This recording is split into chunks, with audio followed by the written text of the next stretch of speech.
All right, guys, we are here for Best in the Business. We got 16 gimmicks we are doing today, and we're going to talk about which WWE, all right, or F, whichever you prefer to call it, which gimmick is the best in the business. Now, we've excluded WCW, NWA, like Japan, we've excluded all of those just to simplify this to the top 16 because we had a huge debate on that. So we're making it simple here today. So I'm Jake, aka Bomber. We got Lee, we got Scott, we got Matt Zion, and we got Rab. Basically everybody but Peanut. No surprise. So with 5 and people, also no coin flips. With 5 people, yeah. No coin fuck flips. Yeah. All right, I like it. People have gotten mad at some of those in the past because it did not go their way. But anybody have anything to say before we get this thing going? I do. Okay. I just want to say, and here's one of the rare times where I'm going to praise you, Bomber. Okay. I am glad that we managed to talk you down from just doing greatest gimmicks ever and having only like a 16-man tournament. Very, very nice of you to be talked down and just limit it to WWE. And then we can do future best in the businesses with WCW. More content. Yes, more content. Yeah. So just so nobody gets mad, nobody gets upset. We have plan on doing more, is what he's saying. Yeah. And also, this list is also severely compromised at the same time. So anyone who wants to complain in the comments, I'm with you. There's definitely a lot of greater gimmicks on here that we could have put on, but this is what we fought for, and I hope everyone listening enjoys our conversation on this tournament. Yeah, Scott, you want to run through the honorable mentions? Yeah. Yeah, the honorable mentions. So get your raging ready. We have Sergeant Slaughter. We have Stone Cold Steve Austin. We have Edge, specifically Rated R Superstar. Scary Sherry, Kurt Angle, Ravishing Rick Rude, The Legend Killer, Randy Orton. You notice by this point there's no teams. We went solo on this. Yokozuna, The Demon, Finn Balor, Jerry the King Lawler, Sting, Hogan, and Matt Hardy. We took those out because we're not doing Impact or WCW now. So they were kind of on the short list. So yeah, they're out for other stuff. But yeah. We're not doing WCW. I specifically was going to request Norman Smiley. As per usual. As always. I would have backed that fucking when we get to WCW, he's on. It's going to be great. He might be, yeah. Okay, we should also just mention we put Nature Boy Ric Flair on this tournament because we feel like his gimmick transcends. Yes. Let's not sell too early. They'll stop listening. Yeah, but that's so you know where it's in. So yeah. Yeah. Okay, so I say we just get this thing started here. First round, first matchup. This is going to be in long form. If you haven't seen this before or heard this before, we're going to debate each one of these matches, and it will we'll see who wins the tournament. These are the top 16. Here we go. Match 1, round 1. The Hurricane versus Doink the Clown. Again, a lot of debate on these two, getting these onto the list, but who wants to start? Scott, you want to start this one out here? Sure, I'll start this one. I always like to look at the match and go, has this match happened? I don't know. Hurricane. Yeah, right? I wonder. So when I first saw this list, I'll say this right now, I went, really? Doink is the best gimmick? But Matt was right. Like, it's one of the more memorable ones ever, and I guess similar clarification, we can say it right now. It's not the guys like the Stone Cold Workman character, like the beat up your boss character. It's the character, the Doink style, the Hurricane style. So that's more what this is. Hurricane, I was iffy even being on the list, but I don't know who to replace him with, so I have no problem with him being there. And it's undeniably a good gimmick, too, for what it was. Like, it worked and sold merch, and kids loved it, and it still works to this day. And Doink, the guy who made it is gone, and they still bring that gimmick back, and it still gets over. And honestly, I mean, this is a question, Bomber, that I'm going to ask to bring up right now. Are we considering the whole Doink gimmick, or are we talking face Doink or heel Doink, or how do we want to work this? It's the whole thing. It's again, this is always your opinions. It's the whole thing. It's however you see it. When you see Doink the Clown, and it's the gimmick Doink the Clown, what do you think? Okay, so that my opinion then is he was the evil clown, which worked and had the cool theme. It was scary and actually got over. And then he became a laughable, happy, good guy that still worked, but was a joke as many 90s, like Duke the Drumster and TJ Hopper, Plumber, whatever shit was. It was one of those, and it didn't really work. But he was on WrestleManias and stuff, so it did work. So even though after everything I said, I'm going with Doink on this one, just because it did transcend. Like I said, it worked good and bad too. Like it was a gimmick that actually was able to evolve and still happens today without the original guy Osborne. So there you go. All right, so that's one for Doink. Rab, who you going with here? So for me, I mean, a lot of what Lee just said. You son of a bitch! Didn't take long. I had to get it out earlier, you know. Not take long. Opening salvo. Good. No, a lot of what Scott said is very legit, especially with Doink and what Matt was saying before we start recording this. This is a gimmick that has transcended even the person who did it, and it's how many years later is it since the 80s when they started doing Doink, and how many Doinks were there, and how and they had the mini Doink, and they Dink the Clown. Yes, you're right. The name was escaping me, but yeah, Dink. And that is just a gimmick that I remember from when I was a kid, that if I ask people now who maybe watched when they were kids, watched in the 80s, they'll say, oh yeah, they'll remember, Hulk Hogan and Ultimate Warrior and Andre the Giant and Doink the Clown. Yep. It's to that point. I mean, on the other side, you have the Hurricane, who I have to admit I was a huge fan of when I was a teenager. When I was, it's so silly. He dressed like a superhero. He came out. He had a sidekick. He had two sidekicks. He had Molly and he had Rosie. Rosie, yes, the superhero in training. Whatever that's called. The shit. Yeah, the shit. And he had a secret identity. He would come out as himself as a reporter. It was brilliant. And I mean, like, you look at like the work he did. It was real small when The Rock came back as Hollywood Rock, right?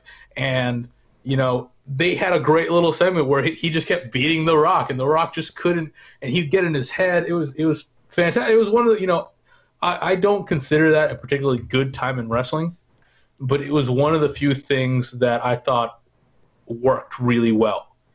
So, I mean, I was one of the people pushing for the Hurricane to be on this list. But in the end, as much as I love the Hurricane, it's undeniable just how Doink, just as a gimmick, not as a worker, not as a wrestler, because like I said, it's been many different guys. Just Doink as a gimmick has, transcended the cultural zeitgeist. Okay. When you think about wrestling, so I'm going Doink. Alrighty, that's two for Doink now. I guess Lee, what are you thinking here? All right, so Hurricane comes from an era that I absolutely fucking hated in WWE that I personally can't stand, and I'm not a big fan of that gimmick. For me, it's a little too gimmicky, if that makes sense for this list, but I just it does not. It does. It's like the one thing. Just for the record, it's going up against a evil clown. Yeah. No, and I will explain why the evil clown works better. Just saying. Okay. The idea that the Hurricane has a secret identity and all this shit, like, fuck that crap. It just sucks. And but it's okay that a dude dresses up like an evil clown. Yes, exactly. And here's the thing: Doink the Clown. In the major leagues in WWE was always done by someone who was a great wrestler, whether it was Chris Jericho or Matt Osborne or somebody else. It was always a really great wrestler. Also, the idea that Doink the Clown was just this fucking crazy person who was an asshole who dressed up like a clown and fucked with people, the evil Doink, that's great. I like that gimmick. It worked because the wrestler was so great. And actually, what it sort of boils down to is that I enjoyed Doink the Clown's matches more than I enjoyed the Hurricane's matches. I just never felt the Hurricane was that great a wrestler, honestly. Okay. He never really did for me in the ring. Doink the Clown, no matter who portrayed him, always did him justice. And then, of course, there's about 1 million indie versions of Doink to this day that most of them just suck ass. Yeah. But, I mean, that is an endearing gimmick. The Hurricane is kind of a one and done gimmick. And hey, I'm happy that that motherfucker is making money off it to this day. You know, he got his nose broken and he can't really work anymore. But you know, fuck it, he's still making money from it. So bully to him, but Doink the Clown works for me, so he gets my vote. All right, that's 3 for Doink. That's gonna be the majority. But Matt Zion, what do you got?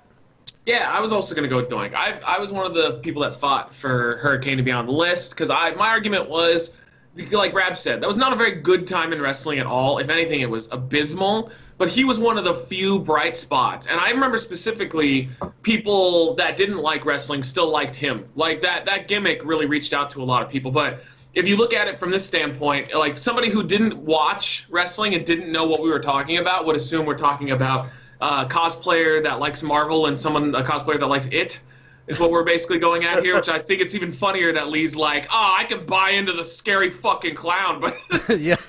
No, but I mean, they're both equally ridiculous. Come on. no, come on. Evil Doink is just this insane motherfucker who's fucking with people. That's all there is to it. So Joker's believable, but Batman's too far. Yeah. It's all right. No. Either way, I'm going with Doink. I just remember though that just a shout out to Hurricane and how important he was. One of the biggest things I remember from him was when they did that impromptu TLC match where his partner was Kane, and he got taken out before the match started, and Kane won the whole thing on his own. One of the stupidest, most ill-conceived booked things ever, because I remember specifically people were like, where the fuck was Hurricane? Like, we love that guy. We like Kane and Hurricane together, and they didn't even have him in the match. And I remember the impact the next day of people just going like, fuck that match. Like, what the fuck? What did they do? So he is a character that a lot of people care about. And yeah, I'm glad that he still makes money to it until this day. But Doink is the more memorable one. In 100 years, if we're all still, you know, on this earth and there's another generation, Doink will still be in every indie show that needs an extra hand. So yeah. Doink's eternal at this point, in my opinion. That is a really good way to look at it. I really hope I'm not here 100 years from now. Yeah. I promise you I will not be. Yeah, as for my vote, I also am going to go Doink, so that's going to be a clean sweep for Doink here. That's not saying, obviously, Hurricane wasn't a good gimmick because, yeah, just as everybody has said, during that time frame, I also, just as everybody else, I was a huge Hurricane fan. I was also a really big Molly Holly fan. If you haven't figured that out by listening to our show, Yes. I was a huge Molly Holly fan. Hey, I did not say I was a Hurricane fan during that time. Molly Holly, now that's a big difference. Yeah, Molly She had Holly a great ass, but otherwise, no. Yeah. But yeah, I also liked Rosie. I'm glad they got a title run, especially with everything that went down with Rosie. But man, Doink, yeah, it's really. I think it's gonna be really tough to beat Doink. Period. But Hurricane's just not gonna do it here. Doink the Clown. I told you guys this earlier, but I have a friend who knows nothing at all about wrestling. He couldn't tell me. He would probably know Hulk Hogan, but he fucking knows Doink the Clown. Just kind of what Rab was saying a minute ago. He doesn't know shit, but he knows Doink. And, I mean, that says a whole lot about somebody that knows nothing about wrestling. So, yeah, I'm going Doink the Clown as well. And that is going to be 5-0. Doink advances to the second round. Now, He doesn't know shit, but he knows Doink. Yes, that is, I mean, you... Line of the night so far, Yes, my God. the JRPL people, our prediction league, they know who I'm talking about. His name's Fart Bucket, and he is a big Doink the Clown fan. But anyway, moving on. Round... Well, I'm glad we got in the thoughts of a guy named Fart Bucket. Yes, yeah, he also would have advanced Doink the Clown. Round number 1, match number 2, Goldust versus the Nature Boy, Ric Flair. I guess, Lee, do you want to start this one out here? Sure. Can I just preface this by saying, woo! Okay, okay, let's see where we go with this.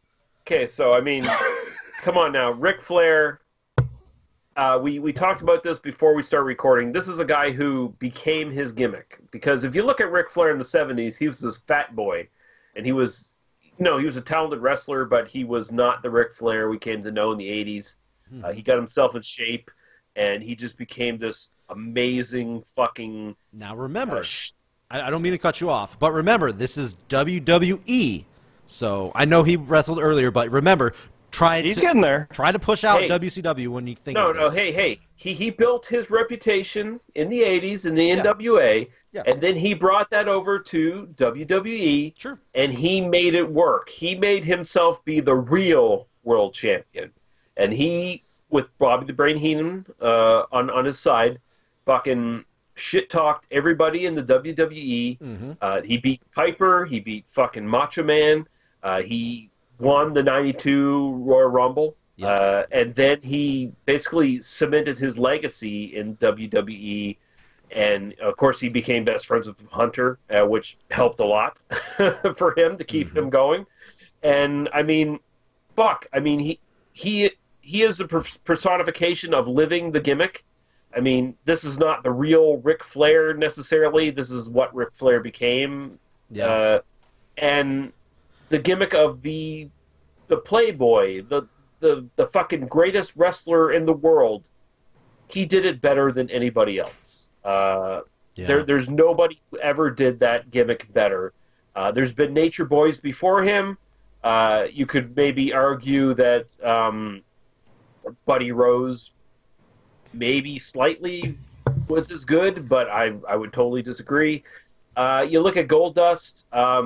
I'm not going to shit talk Goldust as much as Matt Zion might want to, but you know, Goldust is also a great fucking gimmick because that's just totally changing who you are. I mean, you've got Dustin Runnels, the natural Dustin Runnels, Dustin Rhodes, in WCW, and honestly, I think that's a great gimmick too for him. Like, I think he did these.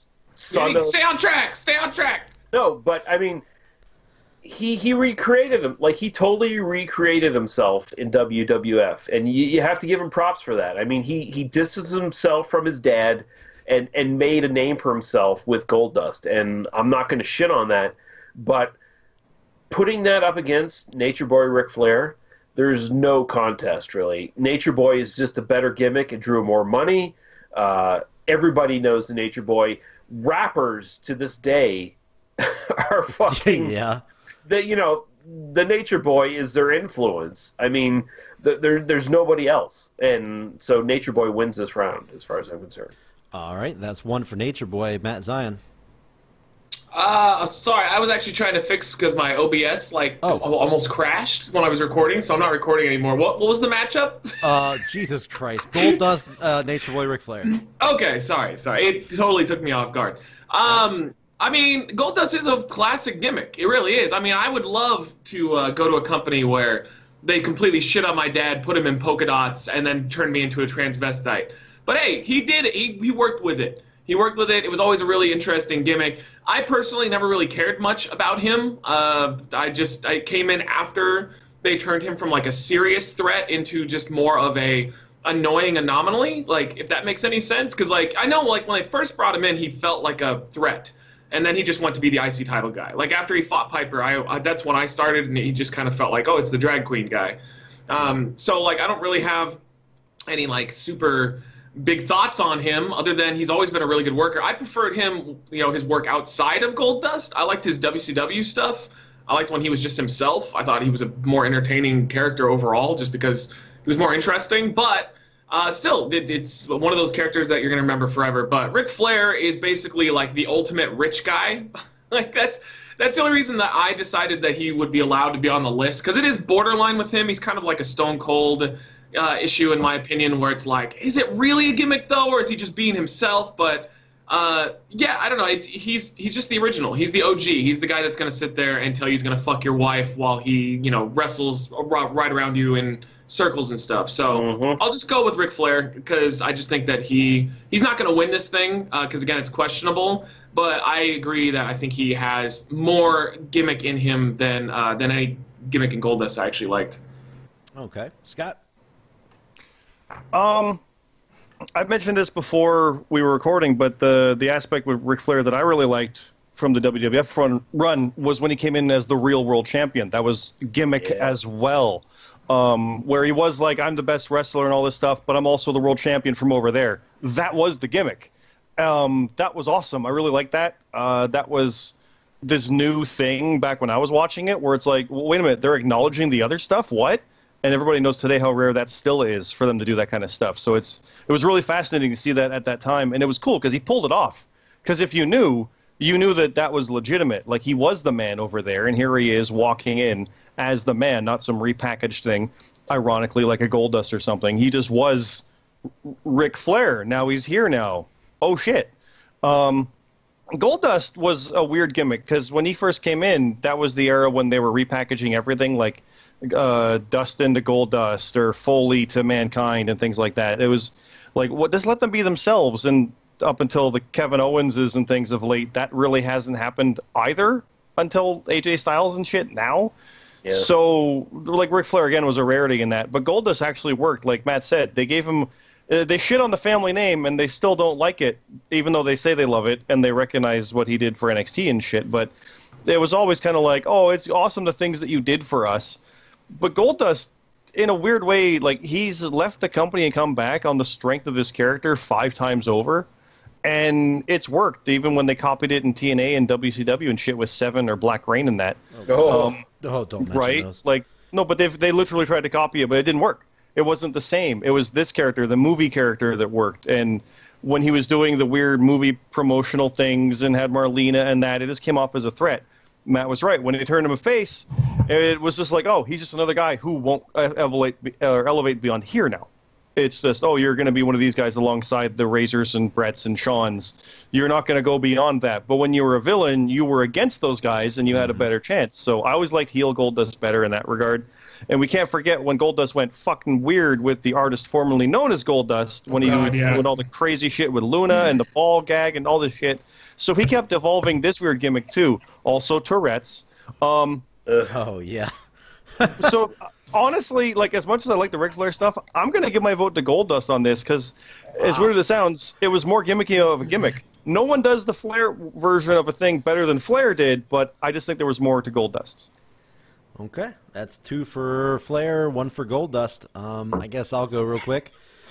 Man, Ric Flair, although I think he will be a little bit stronger when we do a WCW one, I remember seeing Ric Flair for the first time, and I just remember him being, I guess, think of gimmick-wise, I just think of him, his gimmick being, like, he was just the best wrestler that there was, and he was rich. I didn't really know much about him. He wore that big, fancy robe. I didn't really understand everything he was fucking saying because, you know, I started watching when it was literally just as you talked about, when he came in with the big gold belt and stuff, like before, in like 91, 92. Yeah, era. When they blurred it and everything because they couldn't legally show it and stuff like that. Yeah. I honestly, during that time, I wasn't a fan of Ric Flair. I wasn't as much into the, you know, the wrestling aspect. Yeah, he was a great wrestler, and he also was one of the best, like, you know, like dirty chicken shit. He would always cheat. He would always do this. Like, we always know he's the ultimate dirtiest player in the game. So I really wasn't a big fan of him back in the day, honestly, when I was younger. So I will be 100% honest about that. Now, Goldust, this is funny, I wasn't a real big fan of Goldust either. Neither one of these guys are real high up on my personal like list, but Goldust, I just don't think he has the oomph that Ric Flair does, even when you just break it down to WWE standards. Goldust, to me, is always forgotten. He's always...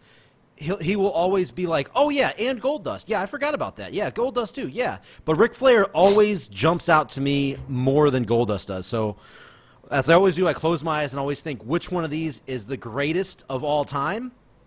And it has to be Nature Boy Ric Flair's gimmick standing out over Goldust. Yes, I remember the ball gag. I remember all the crazy shit that he did. And, yes, you could say that those were, like, evolutions. He was evolving his gimmick, his style, but... they just weren't good. They weren't good. Nothing was as good as his when he first came in with Marlena, and he was the movie critic or whatever exactly he was. Nothing was ever as good as that. Even now, yes, he's a good wrestler. Still, he can still go with all the young guys. But, man, his gimmick just never got – it just went straight downhill since his debut. And Ric Flair's always stayed constant. It always stayed constant, and I think I'm going to go with Ric Flair for that reason with the Nature Boy. Yeah, Ric Flair didn't have to go to TNA and pretend his gimmick was shit. He just go anywhere and his gimmick worked. Yeah, exactly. So I'm going Ric Flair there. Rab, what do you got here? Well, my vote doesn't really matter, but I'm going to do it anyways. Sure. So I'm a big fan, actually, of both of these guys. I'll talk about Flair first. Someone touched on it. I forgot who it was. It was, I mean, not to be this guy, but it was either Lee or Scott. Yep. I hate you so much. We know you're good about how yes, this is exactly my gimmick is that I don't know either of them. About how transcendent Ric Flair is. About how rappers. This is really what I was gonna how rappers use the gimmick even. They attach themselves to the gimmick. You got that Ric Flair drip not too long ago. He was in the video with Bad Bunny, who's a reggaeton artist from Puerto Rico. I don't know any of these things that you're saying, but keep going. This is famous rap stuff. Sure. Yep. That's why I don't know it. They call Black Twitter, buddy. Was a huge rap song. It's got Ric Flair right in the thing. Ric Flair go woo on a bitch. So. Oh. Okay. And then Bad Bunny is a reggaeton artist from Puerto Rico, but he's big in the reggaeton scene, in the U.S. and all over Latin America. But he had Ric Flair in one of his videos, and the song has nothing to do with Ric Flair. The song has to do with being rich and flashy and all the girls loving you, and and just halfway towards the end of the video, all of a sudden they're standing on top of a building somewhere, and there's fucking Ric Flair, and they're both doing the strut, and Ric Flair's doing the woo. I mean, it's because that gimmick transcends wrestling. It's all about what people want to be, especially in certain, there's a reason it transcends with rappers so much, because that's all the things they strive. They especially these rappers that come from the inner city, that come from the slums, that come from a hard life. That's what they look at and go, "That's what I want my life to be. I want to be, limousine riding, all that stuff." And that's not about what kind of worker he is. He's a great fucking worker. He's one of the best of all time. It's not about being the dirtiest player in the game. That has nothing to do with it. It's all about Learjets. Blah, blah, blah, blah. On the other hand, you have Goldust, who I was an enormous fan of. It's weird. I loved the theme. I loved the entrance. I loved Marlena. I loved everything about it. It was just so out there, and he was creepy, and he was weird, and he was just he played mind games. And I think, if he was going up against someone else, maybe I would vote for him. Because I think it's an all-time great gimmick. And, honestly, if you talk about the 90s, he was never a world champion, but he was a lot more popular than a lot of world champions. And that gimmick's a lot more well-remembered than a lot of those world champions from the 90s. So to say, if it didn't work or whatever, would obviously just be wrong. Because people remember Goldust. It might be a thing they remember because what the fuck is that? But it's a thing they remember. And it's a thing that got over, and it's a thing that gets over to this day. I mean, there's a reason he's still around at his age. Not just that he's a great worker, and he is, but because the gimmick works. It didn't, the offshoots of the gimmicks in WCW and TNA didn't work so well, but that's not what we're talking about. We're talking about Goldust. So, yeah, I mean, I'm going Ric Flair, but Goldust was a great gimmick. All right, that is 4-1. Ric Flair advances over Goldust. Moving on to match number 3, we have the $1 Million Man, Ted DiBiase, versus Mankind. Now this is, I guess, I didn't put in Dude Love, I didn't put in Cactus Jack in here, so this is, I guess, just the Mankind character, not, the 3 Faces of Foley or whatnot. So try to think about that when you go to decide this. Now, I guess I'll go real quick. Mankind, as far as character goes, he was always to me, I always liked him because he was a hardcore guy, and as you probably know, I'm more into the hardcore style of wrestling. I always liked how he just threw his body out there. As far as gimmicks goes, I really never understood his gimmick. I know he had like a Leatherface type deal mask. I knew he pulled his hair out. He dressed like a slum.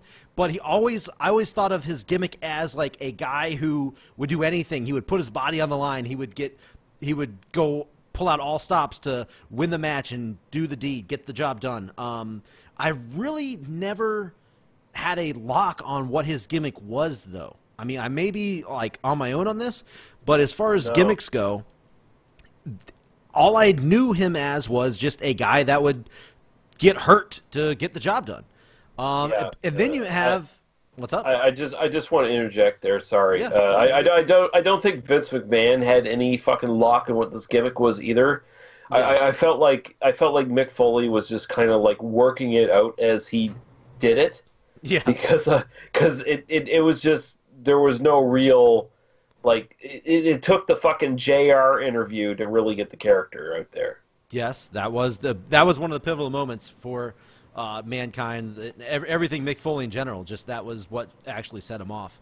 But man, going up against $1 Million Man, $1 Million Man is an amazing character. He's, when you think about it, a lot similar to Nature Boy, except that you have all these extra elements in. I feel with he'll pay people off. He's got his little henchman there. You got Virgil. He's got so many things that he does. He brings like people in from the crowd. He has them do little challenges. Like he did so many fun things like that I feel were so gimmicky and so fun and so memorable. And I mean, the goddamn $1 Million belt. He had his own belt, for God's sake. That was, it was his own gimmick. It was just $1 Million Man to me stands out head and shoulders above Mankind.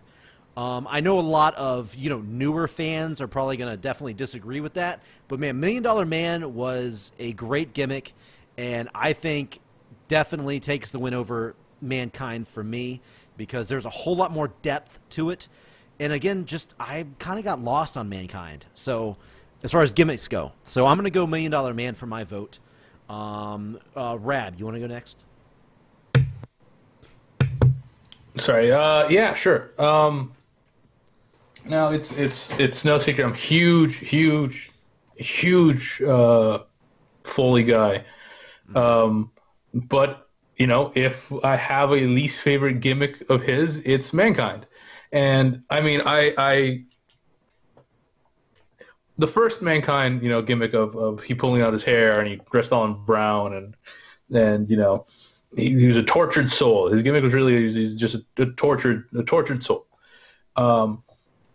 Is fine. It's really his gimmick of being Mick Foley is considerably better than his gimmick of Mankind. It just works better. And how much of a gimmick it actually is weird. Even when he won the title as Mankind, he, went on, he talked about his kids, at the end after he won his title, so it's a gimmick and it definitely deserves to be here, but I'm not actually a huge fan of it. On the other hand, the $1 Million Man is, all the things you said, Rami. It doesn't work the same way. No. It doesn't work at all. Okay, bad ship. Bad. No, all the things that Bomber said. He hit all these elements in the belt, and Andre, and he would buy people off. It's a fantastic gimmick. It might not be as enduring as some of these other ones for some reason. It is among wrestling fans, but like most people don't know the $1 Million Man. Most people don't know the Laugh. Most people don't, Sure. More people know Mankind, and I think that is a little more popular. But I think $1 Million Man is a better gimmick. Okay. So is that your vote then, I assume? Yes, it is. All right, that's 2 for $1 Million Man. Lee, what you got here? Mankind sucks. Okay. Okay. No, here's the thing. Mankind is the compromised comedy version of Cactus Jack, is what he is. As revolutionary as some people think he is, I just look at him and go, really? Like, that's what they did to Mick Foley after he busted his ass in WCW and made a name for himself? That's what they give him? And, hey, kudos to him. He made a lot of money off fucking Mankind, and the three faces of Foley, that worked for him, and that's great. I'm really happy that he made money off of basically shortening his life for so many years. That's great, but Mankind never worked for me. I just thought the gimmick was just kind of it was kind of lame. It kind of sucked. I mean, the mask was cool and all, but I mean, it eventually turned into a comedy gimmick, which I never liked. I never liked him just being basically the glib, weird Mick Foley under a mask interacting with people. I never liked that. I always loved Cactus Jack, and I just looked at Mankind and went, where's the fucking Cactus Jack in that? Where is he? Why are you doing this? Cactus Jack is so much better. Cactus Jack translates to WWF. It worked in WWF. Why are you not doing that? And that just, it kind of spoiled it for me. I've just never liked Mankind. I just don't like the goofy Mick Foley who loses matches and sucks.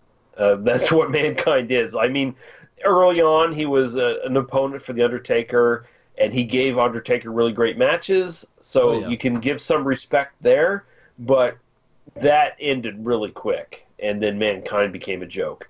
$1 Million Man, that's one of the all-time greatest fucking gimmicks ever. That's Ted DiBiase firing on all fucking cylinders, and it's just a goddamn fucking shame that he broke his neck when he did. This is a man who should have been a WWF champion at some point, but he just never was. Ted DiBiase is one of the most talented fucking wrestlers to ever have laced up the boots, and he just got dealt a really bad fucking hand. And the $1 Million Man's a great gimmick. I mean, fuck. You think of the 1980s, that gimmick comes up in the top 5, no doubt. And if you look at the 1990s, even early 90s, that's still a great gimmick that endures. And yeah, $1 Million Man gets the vote for me, hands down. All right, that's 3 for $1 Million Man. Scott. Well, it's kind of funny what Lee was saying about Mankind, because I do agree for parts of it where it was the watered down one. I kind of mentioned that with the whole Goldust thing, like, let's turn it into this. And that's what he ended up with. And yeah, I mean, the promos around WrestleMania 12 afterwards had him like talking to a rat in a dirty cell kind of thing. It was like, what is this? And then he fought Undertaker, and Undertaker had been fighting all these giant monster kind of guys like Bundy and Gonzalez and shit, and then is going to face him. And I remember not knowing who Mick Foley was, thinking, how is this guy going to work? And Undertaker could beat on him and beat on him and beat on him, and it wouldn't work. It was like, okay, this is interesting. That actually worked as a gimmick and a character. The JR interview came along and changed it up, and you saw there was actually a guy going through this. Okay, that's a character too. And then the Dude Love stuff happened, and then Cactus Jack, and then he went back to Mankind and back and forth, and it got weird as Three Faces of Foley. As a part of an overall whole, it has its place, and I even remember one of the Taboo Tuesdays or Cyber Sundays where they had a vote which of the Three Faces of Foley was going to face Carlito. And Mankind won, and Mick Foley was astonished by that. He had underestimated the popularity of it with kids who voted. So it has its place. It's enduring. It's literally how he won the WWF title 3 times. And then he won TNA's world title as Mick Foley, but I digress. It definitely worked for him. It definitely was a thing, but it got watered down, and it definitely had issues. Ted DiBiase, Lee kind of nailed that too, where the $1 Million Man, I've often heard, was basically Vince McMahon, the wrestling gimmick. Like, Vince would have been that if he could, and then obviously later did in his own way. But it was memorable. I mean, I'm always partial to the custom belt. I loved that. That was awesome. And this, the suits, the look, the gimmick, it worked. It was believable. It wasn't the type of gimmick where the guy comes in like, I'm an A-lister in Hollywood. It's like, no, you're not, though. Like, don't lie about it. Yeah, DiBiase always was portrayed as the same in the Ric Flair way of being the $1 Million Man. Like, it's like, I'm $1 Million Man. I buy it.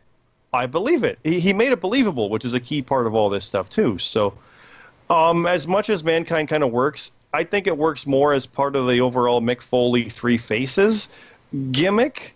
Yeah, on its own, not really. It doesn't work for me. And DiBiase's, I never really faltered, even when he took it to WCW and things like that. It worked over there, so it transcended as well. I got to go with DiBiase, $1 Million Man. All right, Matt Zion. Yeah, I mean, yeah, Foley's fine. Cactus Jack was always a lot better, so he doesn't win in the end. Okay, well, there you go. Easy peasy. $1 Million Man gets the clean sweep over Mankind. Up next, last match on the left side of the brackets, the Mr. McMahon, Vince McMahon, the gimmick that is. The real $1 Million Man. the real $1 Million Man going up against the Honky Tonk Man, who, admittedly, when I thought of the gimmicks and brackets and everything, I actually left this off the list. It kind of passed over my mind. So, Matt Zion, you want to start us off here? Honky Tonk deserved to be on this because he was all gimmick. I agree. Absolutely all gimmick, but horrible worker, at least in WWF. I never saw any of his shit outside of it, so I don't know like if he was just a gimmick, like a case where the gimmick. He was passable. Let's put it that way. Okay, so he was just all gimmick. That's what I always thought. It's not a hard one to pick. Vince basically changed professional wrestling with his gimmick, with his evil boss gimmick. It had been done before, but not like that. not like. What an evil son of a bitch! Like just a fucking vile human being, and it was awesome. Like that was a real wrestling changing gimmick. So I'm gonna go with Vince. All right, that's gonna be one for Vince. I'll go real quick. Yeah, I will say, yeah. Even though I didn't think about Honky Tonk Man, definitely deserves to be on the list. When I think about this stuff, I don't really take like working, wrestling in consideration. Like the Hurricane, who is a good wrestler, by the way, or was, I should say. Either way, I think it was too, it's I think well known that he toned down his wrestling for that gimmick, for that character. So, I mean, I don't really think, even though Hurricane, the character, the gimmick Hurricane, didn't have good matches, I don't really take the actual wrestling into consideration. So Honky Tonk Man, the character, was extremely hated. He was one of the most hated people in the company back in the day. He was the longest reigning Intercontinental Champion. Everyone hated him, even though he lost it in like 3 seconds to the Warrior. He was very, very good at his character. He knew what to say. He knew the actions. He did the whole Elvis impersonation so good. Even the song that he did was great. Everything was just perfectly done, I feel, as far as gimmicks go for the Honky Tonk Man. And then you look at Vince McMahon. The Mr. McMahon character was also fucking perfect. He did everything to get everyone to hate him no matter what. In an era where like it was hard to make stuff, realistic with all the, the gimmicks and everything was over the top. The McMahon character felt so real and you just hated him so much. It's funny because both of these characters are probably, in my opinion anyway, some of the most hated of their, era. And the Mr. McMahon, even though he also didn't have good matches, I guess arguably you could say, because he's not a, wrestler, period. So it's tough. This is an actual tough one for me. So I have to go with overall, which character had the better gimmick? Just gimmick in general. And I am going to go, believe it or not, I'm going to go Honky Tonk Man. I think that character, that gimmick was played perfectly to get over, and I think it'll be also one of the most known gimmicks that'll carry on through time as well. Kind of like the Donkey the Clown. I don't know, though. I think he might. I think he's going to fade, personally. I think it was memorable.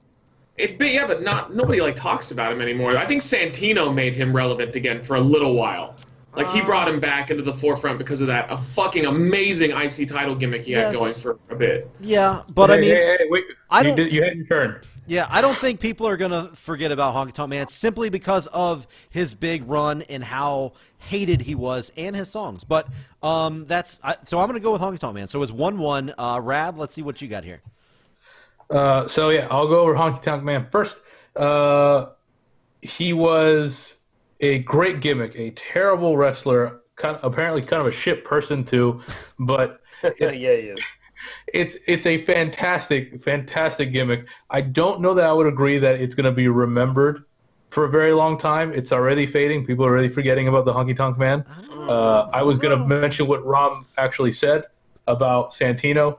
which, by the way, we forgot Santino on the list, but I actually thought about him. I did think about him. Dumbass Italian over-the-top snake handler? I don't. His hand was a snake. I think I'm okay with that.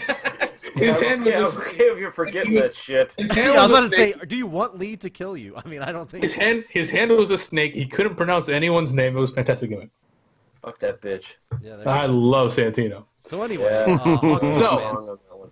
yeah, the best thing Honky Tonk Man did was allow us to invent the honkometer. Yes. No. Wow. So good. Wow. I love that gimmick. No, it's a fantastic gimmick. Yeah, they cut it way too short. Way too short. But regardless, we're talking about Honky Tonk Man. But yeah, his gimmick's great. He had the song. He was cool, cocky, and bad. It was a fantastic gimmick. People hated him. Fucking Lawler hated him, which is great because it's his cousin. What a weird payoff, though. I'm sorry to interrupt you, but I was thinking this. What a weird payoff when he lost it to Warrior, though, like instantly. How odd was that? They just crushed him, like all of that year plus with that belt, and they just fucking crushed him. Now that's a transition of eras, though. That's like where you move into like the new era of WWF, right there. Okay. Yeah. Sorry, Rab.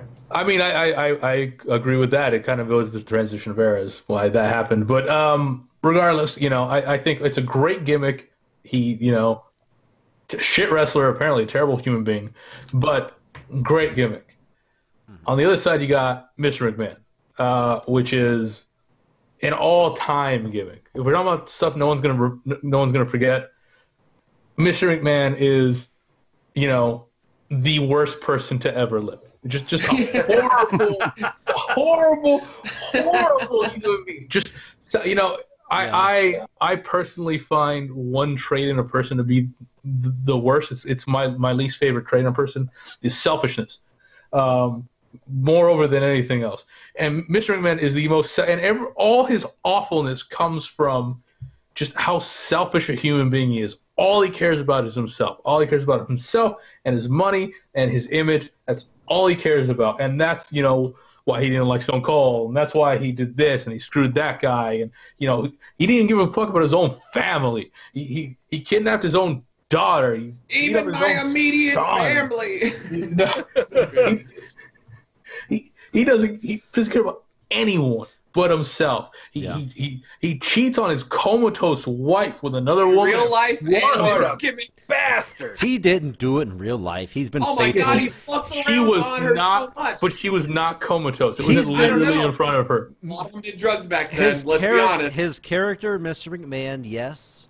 But Vince McMahon would never. I guarantee you, Vince had sex with at least Mr. McMahon has been open about the cheating he did on her in the '90s, but that's not the point. No. The real Vince McMahon made Trish Stratus. Trish Stratus, that was her first. I've been drinking a lot. Barked like a dog in the ring. God damn, are you going to be able to make it through the end of this? Yes. Oh, it's only getting better. We got to move on. So anyway, So just to close it, I mean, the Trish Stratus, just a horrible fucking person. A great gimmick. I'm going with Mr. McMahon. All right. Okay. Scott. The Honky Tonk Man gimmick was so good that he became Intercontinental Champion and was like the 12th one to do it.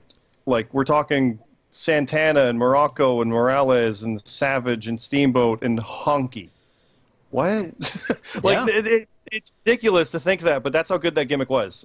Right place, right time with Steamboat leaving and shit like that, but that's what worked. And then he had the thing longer than anybody else. And I think, oh God, I think that's still a record. I don't think they did beat that yet. So, yeah, so I mean, that definitely worked for him. The song, the Elvis thing, all that stuff definitely worked. But I'm just gonna say it. I'm voting for Vince McMahon, Mr. McMahon, simply because I do not recall any kind of evil authority figure prior to that, quite to that level, and they're still failing to successfully copy it to this day.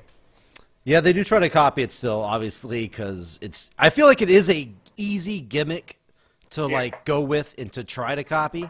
But yes, I do agree that nobody has come close to it, and I don't know if anybody ever will come close to it. But I mean, we'll see, because I know they're going to keep trying. Yep. So. Whenever there's an evil authority figure, it's basically a Vince McMahon. Yeah. And Lee, what do you got for the final pick here? Okay. Punk Rock Wayne Ferris, as he was known in Memphis, is the ultimate style over substance character. What is that? I don't know. that was one of his gimmicks. That was his gimmick in Memphis. Jerry Lawler gave that to him, and you can kind of understand why they don't like each other all that much, because Jerry Lawler gave him a lot of shit in Memphis. Honky Tonk Man's one of the all-time great gimmicks. I will not deny that. It cannot stand up to Mr. McMahon, though. Mr. McMahon, Vince McMahon himself, is a shit person, but he makes for a great fucking heel. And Wait, are you saying him himself is shit, or like the character is a shit He's person? probably not a great They're person. both shit. They're both shit people. Okay. Mr. McMahon is, without a doubt, the greatest heel of the late 90s. He is the greatest wrestling heel of the late 90s. He's not a great worker, but he was good enough in the ring that fucking all the faces could carry him and make him look good and make the matches interesting. Now, I mean, after that, he's been overexposed. His entire bullshit family has been overexposed, and the more that they leave the fucking company or not talked about, the better. But for that peak period, the Mr. McMahon character, there was not a better fucking heel in wrestling than Mr. McMahon. So that character goes forward. Okay. That's 4-1. Vince McMahon, or Mr. McMahon, I don't know what you want to call him, moves over Honky Tonk Man.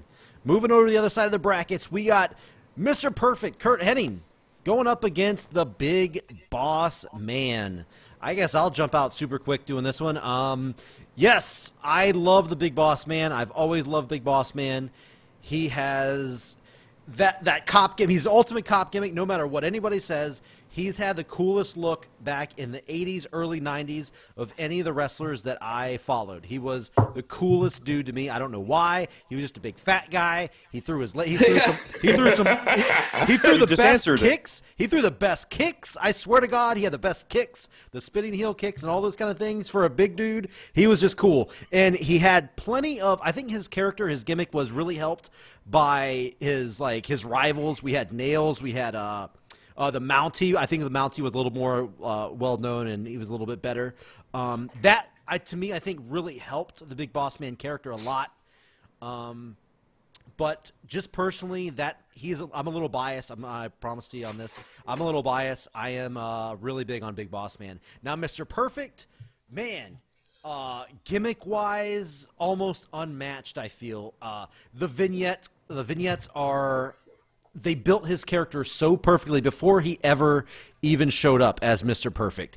You had so many, him, the perfect game of bowling, the pool, he had the football throw, the darts, he had everything. He looked amazing, and you already knew his character, his gimmick, to a T before he even showed up. And then when he did show up, he did the towel thing, he did the gum thing, and then he was great in the ring.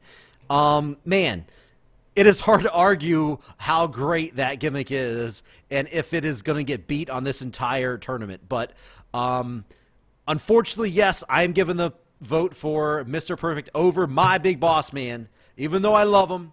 Sorry, Ray. We're going with Mr. Perfect here. So that's neither one's going to put up a stink about it. Yeah, well, just in my own heart, I am. So, Matt Zion, what do you got? Yeah, I mean, neither of these guys, both of them were a little before my time. When I started watching, Boss Man was in the Corporation. Like I was your generic. That was also, I liked him there too. He was. Yeah, cool I did too. I liked him and Ken together. They were like the enforcers of the Corporation. So they'd always come out and like beat up people to save face and stuff.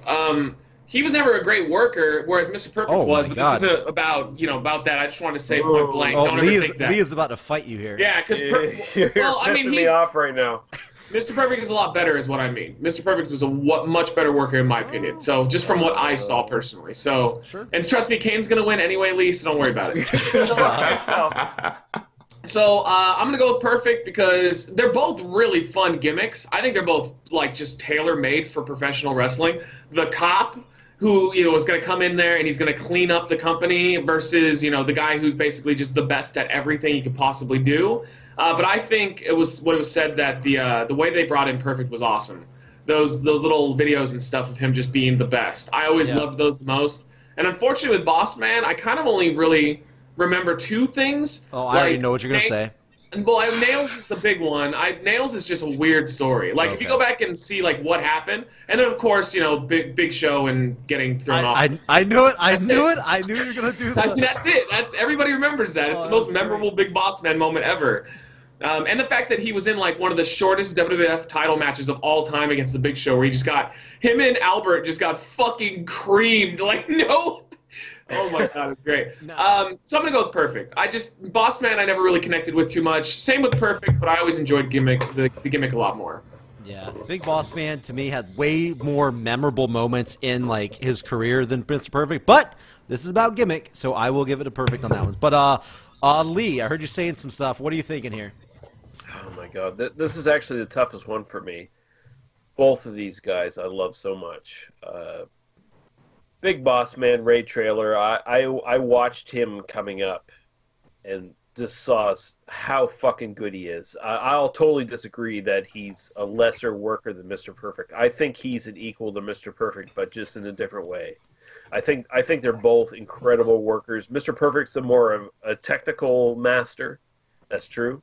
I think Big Boss Man is just a great overall worker, like a kind of the perfect overall worker where he can take bumps and he can impose his size on opponents, and it just works. Like he's probably one of the best big man ever. Like he's just one of the premier guys. Big Boss Man, his character means a lot in early fucking WWF, and he managed to stretch that out into the WWE. He went through about 1 million gimmicks in WCW and still managed to keep his career going. Mr. Perfect, that's a, dare I say, perfect creation, though, for Kurt Hennig. Like, nobody bumped like that motherfucker. I mean, he bumped too much. Like, Dolph Ziggler is a good sort of analogy to, sort of a comparison to him. Yep. At this point, although no one appreciates Dolph Ziggler for the shit he does, but Mr. Perfect basically broke his back bumping for motherfuckers. God damn it, it really hurts to say, but I have to go with Mr. Perfect, but I really love Ray Traylor. Like, I think he's one of the best big men ever, but Mr. Perfect is just the better gimmick overall, and he did more with it than Ray Traylor did with Big Boss. I wanted to make a point too. Like, not only is, like, I say the Dolph Kurt Hennig thing is great analogy. Like, both of them together work. But Perfect did that back when they had the fucked up ring. Like the much stiffer ring that didn't have gifts. So no wonder he broke his back doing that shit. Like, that sucks. Yeah, and I will say, and I will throw a little plug in. You're talking about best big man in the business. Hey, you guys need to go check it out. We have the best in the business for best big man. We already did that. Oh, yes. No spoilers, but Big Boss Man is on the list. So if you haven't seen that or heard that already, go check it out. Who hasn't went yet? Scott and Rab, right? Rab's laughing. Rab, what are you going with here? So this is also a really tough one for me. So Big Boss Man is the only person on this list that I've ever been for Halloween. Oh, wow, that's awesome. That's great. You know, this is the timing of this episode. Big Boss Man House for Halloween, I want to say when I was 5 or 6. That's awesome. You know? Nice. So, I mean, I was a huge Big Boss Man fan growing up as a kid. I mean, he was a cop, and I don't know. He was a cop, and he wrestled, and he beat people up. It was great. Later, we from later in his career, we did forget when he fed Al Snow his dog. Oh, yeah, that was great. I had that So back. good. I had that ready. You got Yeah, that. it's great. And dare you say one of the greatest hardcore champions of all time? He was up there for sure. He was Top definitely 5. one of the best hardcore champions. I really liked him in the Corporation. I really liked the early stuff. Huge Big Boss Man fan. The original Shield member, by the way. The original Shield member. Yeah, they just found his stuff in the back and we're like, yeah, we should wear this. Yep. No, I mean, huge. I think he was. I disagree entirely. Not saying he wasn't a good worker. I think he was a great worker. Maybe not as good as any matches though. That's Big my Boss problem. Man. I can't Well, remember that's seeing a match that because- was a good like working match. I can remember memorable matches. When you watched him as part of the corporation, he was fighting Al Snow and shit. Yeah. I just didn't see Big him Show. in I mean, he was fighting Shane. No, he was whatever. Yeah, I mean, he didn't really have a lot of chances for good working matches. But no, he was a great worker, great hand, and a great gimmick. And once again, the only one I was for Halloween. But on the other side, you have one of my all-time, top of the list favorite wrestlers. I absolutely loved everything about Mr. Perfect. And yeah, a lot of it was his work, and he's an incredible worker. But the gimmick of being perfect is amazing. And you guys all talked about it: the gum and the towel and the vignettes, and he throws a pass to himself. I did a film in college for some reason. I don't remember what it was for anymore. And I 100% copied that. I threw a pass to myself. 100% I copied it. I've done the gum thing. I do the towel thing all the time. My favorite was the pencil when he flipped the pencil and caught it. It was so good. So good. I can't do the pencil. I'm never gonna be able to pull that one off. That was too tough. Yeah. God damn! Why is he fucking dead? Yeah. that sucks. Yeah. He could have come back at one point too, and at least been a manager or something. He was so charismatic. I mean, he was around right before he died. Yeah. He did a perfect plex to Big Show. That was perfect. I mean, not to use that word ironically, They shit on him right after that too. They threw him right down on heat. Immediately he became a nobody, which was terrible. So it was so sad because that motherfucker was still so good. He could still fucking go. But I mean, so I have to. In the end, I love both these guys. I think they're both great fucking workers and great fucking gimmicks. But I got to go with Mr. Perfect. All right, 4 for Mr. Perfect. Scott. It's funny because I know Boss Man from earlier than the corporation stuff. You want to talk a good match? It's Boss Man versus Perfect for the IC title at SummerSlam. Awesome match. Crowd was eating it up. It was fantastic. But I remember Boss Man coming in as a bad guy against Hogan as the evil corrupt He was the cop. perfect. Yeah, he was the perfect Hogan opponent. Yeah, it was another great one of that. Then when he became a good guy, it was pretty much the same character, but for the right of justice and all this stuff. And then there was the Shield stuff when he had an awesome theme song remix. He was more of a riot cop, and it worked. You wouldn't think that gimmick would work in that era by that guy, but he definitely made that work, and it was awesome. But Mr. Perfect, I'm just going to go with that one simply because of everything people have said yes, but how ballsy is it to go with a gimmick saying you're Mr. Perfect and pull it off? So I'm going Perfect. I mean, that's got to be, I think, on the list, one of the hardest gimmicks to probably pull off too, because if you are not good at fucking great, they're gonna chew you up and spit you out. You're not gonna get. I said with $1 Million Man or McMahon, I'm a millionaire. Yeah, sure you are. You portray it well though. This one, I'm perfect. Go. Henny could do everything. It's a great point.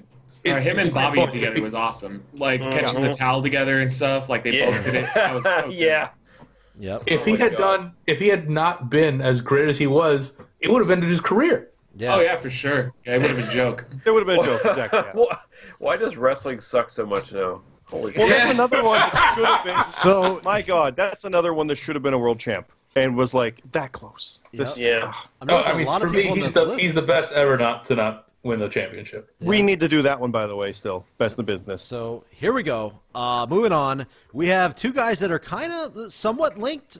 We got Gangrel and The Undertaker. Halloween bracket! This is the Halloween bracket here. Hey, that's what we're doing here. I guess, Lee, you want to start us off here? That wasn't him to talk, you son of a bitch. Well, I know it was you that said that. Yeah, I know. That's Scott's gimmick. Come on, I can tell you guys apart. I mean, okay, so Greg. You said that was Scott's gimmick. Did I say Scott's gimmick? God damn it. Okay, see, I did mess that up. It's Rab's gimmick, okay? God damn it. Okay. See, you guys are the same person. Anyway, Lee, let's see what you got here. Okay, so Gangrel came out and he got some blood spit on him and shit. What? That's great. That's great. I'm really happy for you. Whatever your name is, Heath. I know your last name is Heath. Whatever. Former porn director, by the way. Oh, Is he? Legit. Did he put Luna in any of his porns? You did it before he became a wrestler, and then he went back into it like after. I don't think after Luna was Luna- in any. No. No, I don't think Luna was in it either. No. Luna was dead after that. Okay, well, whatever. my I don't. God. Oh. Holy shit. Drunk Lee is an angry Lee. Yeah, Drunk Lee's very angry. He's coming in hard, coming in hot. Come on, But like he sounds this. so happy about it. This is Yeah. He does This sound is- happy. this is the most bullshit fucking. Well, actually, the next bracket's going to be the most bullshit bracket. Oh my We'll God. argue that one. But I mean, Undertaker, come on, like who's kidding anybody? Like who's gonna fucking speak up for Gangrel? Well, I challenge you fuckers to speak Well, up for I will. against Undertaker. well, Let's go. All right, so I guess Lee's done. He's picking one for Undertaker. Yeah. Rab, I'll let you go first, then I'll go. What you got, Rab? well. The Undertaker's the Undertaker. Let's be real. It's the fucking Undertaker. He's an undead wizard or some shit. Sometimes he's an undead. Sometimes he's just undead. Sometimes it's a motorcycle rider. lightning and some. Oh, well, I think I assumed we weren't talking about that. Well, I mean, I guess. And Yeah. sometimes he's just old and he has bad knees and this is his yard. I don't know. You know, you take the good, you take the bad, you take them both, and there you have the Undertaker. Facts of life. Facts of life. What the fuck? Anyway, This is madness. But that's the Undertaker. They put him on T-shirts. Everything's purple. He wins a lot at WrestleMania, and then he doesn't. On the other hand, you have this like vampire guy who has like fangs for real, and he drinks blood, and he comes out of a ring of fucking fire. You look at over where the stage is, and they play his music, and they play the sign. It's like whatever. It's just weird fucking whisper shit. Yep. And he comes out of the ground.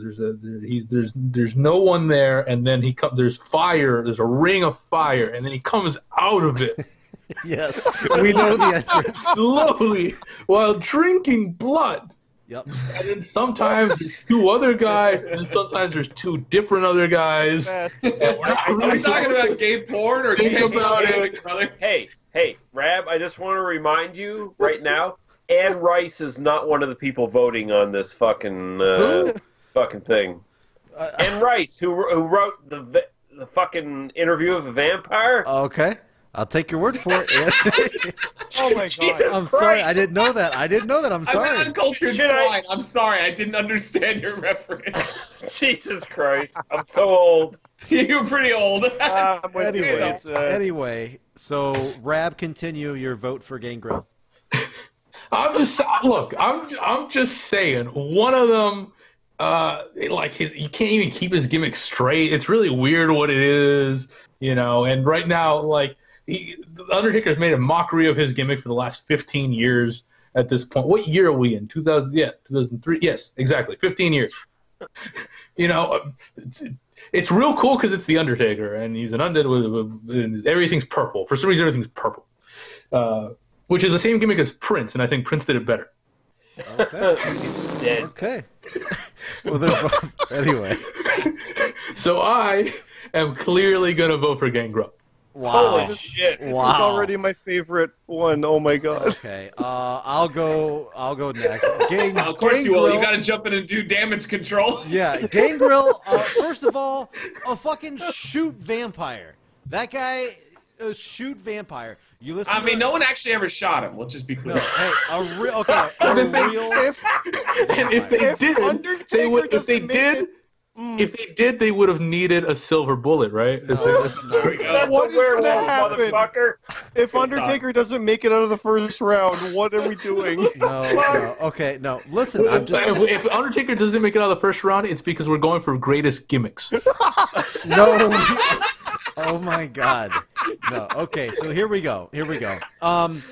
Gangrel, he was a great character, a great gimmick. He had the bloodbaths were amazing. The lights would go out, they come back on, you're covered in blood. They were always exciting, very visual, and he had the real sharp teeth.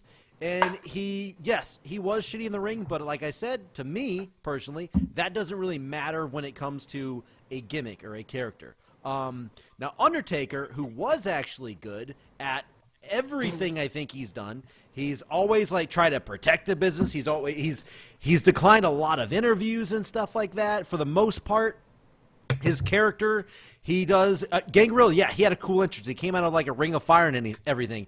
But dude, his entrance was nowhere near as cool as Undertaker's. The music was perfect. The atmosphere, the fog, the lightning.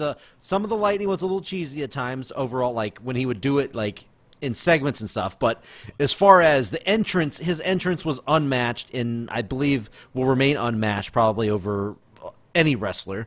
Maybe in length. And definitely, well, Triple H has a long one too.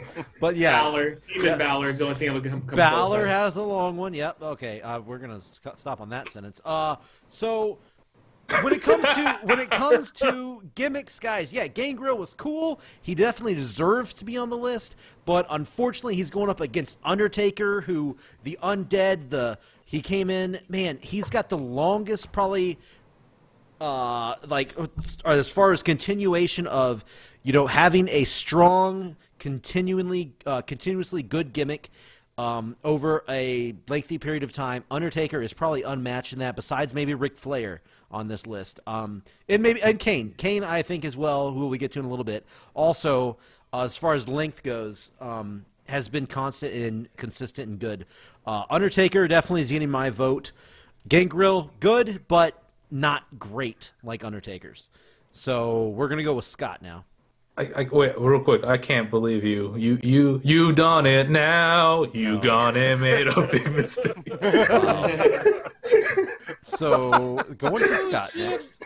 Okay, I'll preface this. Undertaker is one of my favorites, yes. Gangrel is kind of awesome, but not fully.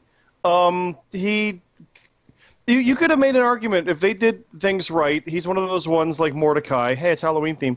Or ones where they were trying to get it to be like, this could be a similar one. Mortis and Wrath and shit over in WCW. Like, let's make this be a thing. But they never treated it actually like a threat of a thing. See also Bray Wyatt.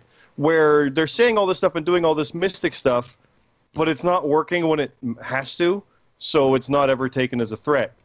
Undertaker always was always a threat. Even in the Royal Rumble where Snuka would headbutt him, he'd reel back. Still not go down, but it's like, oh, he took a bigger hit. Like, people reacted to it. Flair would chop him and be scared of him. Like, it was always everybody, top to bottom, made this character work with Undertaker. And like you said, his is the longest tenured type. I would argue actually Kane and Jericho now are the similar ones to alter their character over the years for different eras and different times. I'll freely admit, though, as of late, he just went back to trench coat and hat, and he looks kind of like Sting, where it's like, Grandpa, why are you wearing the trench coat? You look silly in that. Yes, I think we can all agree he should have It doesn't quite work. Either hang it up or evolve it some other way. But just to go fall back on it was a bit of a problem, but I'm not going to let 3 or 4 years detract from 30. Yeah. For fuck's It's not sake. 3 or 4 years. It's like 16. No, I'm calling only the past bit. No, I'm not saying the entire 16. No. Yeah. Ever since after Lesnar, I think, is where I would start to classify him as what he did. Yeah, I could see that. That's 5 or 6 years. Yeah, Yeah, so I can agree with that. But no, it After Lesnar in definitely 2004. no. When he lost the streak is what I mean. No. I know what you meant. No, come on now. Those were big matches, actually, but no. no for. Those were good. Undertaker does get my vote. Like I said, it's one of the more. It's another one of those ballsy gimmicks where it was like, oh, you're just a Western Undertaker, and what do you do with that? Well, he'll do a Dracula sit-up, and he'll do all these things, which are now damn near iconic in their own ways, and almost played too much now. But they work, and they still work, and honestly, his gimmick is so strong that you can simply ring a gong, and the arena goes apeshit. Yeah. It's that strong still. And like no music plays after that, just the gong and lights go out and people lose their minds. It's that strong still. So. And I think we should also think about the Ministry Obviously, Gangrel was basically just one of Undertaker's minions. I wanted to make. Hold on. Okay, I was getting ready. I was getting ready to make a good point here. All right, make the point. You made it seem like Undertaker was more important. I would argue Undertaker sought out Gangrel for his group. Gangrel did not sought out the Undertaker the other way around. You see what I'm saying? Is that Gangrel may have been a more hot commodity. Undertaker was like, "Ooh, I gotta get on that gimmick and have him on." But he was still the leader. That sounds like an accurate thing. No. He was still the leader. Hold on. I was just gonna try to scare you. I'm voting Undertaker. Yeah, I was like, Gangrel's a great gimmick. Gangrel is what I would call like Vince Russo when he did something decent. When did that happen? Well, because I'm taking a wild guess. Vince Russo was in charge of the Gangrel gimmick because it was that era. It's an over-the-top thing. He actually had fangs. There's not really a lot of directions you can go with that one. Yeah. Well, my point though overall is that I think they put because Gangrel's not like, at least again I'm gonna say I've never seen him have a good match. He was just whatever. He was an Attitude Era brawler guy. So they gave him a gimmick that was so strong and so interesting and cool that it actually kept him, like, he had a job for a while when he really didn't deserve to have one anymore. Undertaker is eternal. It's one of the greatest gimmicks in professional wrestling history. And I mean, of course he's going to beat Gangrel. But shout out to Gangrel because he did the gimmick very well. It was very cool. He really did, and he's still doing it to this day. Yeah? Yeah, he does it on the indie scene. I see him every once in a while on, like, local indies around here, Gangrel. He was on MLW recently. Yes, he was. Yeah, so I'll vote for him. Gangrel, shout out, made a shitload of money for being a porn director before he got into wrestling. So good for him. Good job, David. You looked it up. So wait, by the way, good job, Scott. Good job. All right. Anyway, I'm just gonna ignore it and move on here. Nope. Okay. Yep. And we're just gonna move on. All right, moving on to the next match. We got Bray Wyatt, one of the more. Oh my. Fuck. More Halloween! Definitely the most, I go first. Hold on. Definitely one of the most recent entries on the list here. Going against Kane. Bray Wyatt versus Kane. I guess, Rab, you want to go first? So let's I would like to go first so that someone says something positive. Okay, let's hear it. Let's hear it. So I obviously am a huge NXT guy, and Bray Wyatt and the Wyatt family started NXT. And they had these vignettes, and the gimmick was incredible. With the vignette and the sound and whatever, and eventually he got in the main roster and the fight. It was real cool for, a bit. It was real cool for a bit until eventually you realized, oh, he's never going to beat anyone at anything ever. No. And, okay, I'll let you go. Sorry. It's hard to have this gimmick of being undestructible and kidnap and making people fall under your spell and all that if you never beat anyone and never make anyone fall under your spell. It's really weird. From time to time I thought oh, okay, now this guy's gonna become part of the for a week, and then oh no, he was faking it the whole time. Okay, that didn't work. That's kind of where they destroyed the gimmick. If they had just actually done it, it would be great. But they didn't actually do it. They just said what the gimmick was, and then they did a different thing. On the other hand, you have someone who has a vastly superior gimmick than his alleged brother, Kane. Oh my God! Kane's gimmick. Okay. Look, I'm gonna preface this with. Please don't interrupt him, Jake. Jeez. I'm gonna. Yeah, I mean, you did. Yeah, I just murmured. I like where he's going. Where he's going with this. Go. Look, the Kane story, and of course it's built off Undertaker, and I should come clean. I have no problem with the Undertaker's gimmick. It's fantastic. I just really wanted to piss off Lee. Well done. I like how he gets the name right for that. That's perfect. Yeah. Because I'm coming clean. I'm leaving. I'm leaving kayfabe for a second.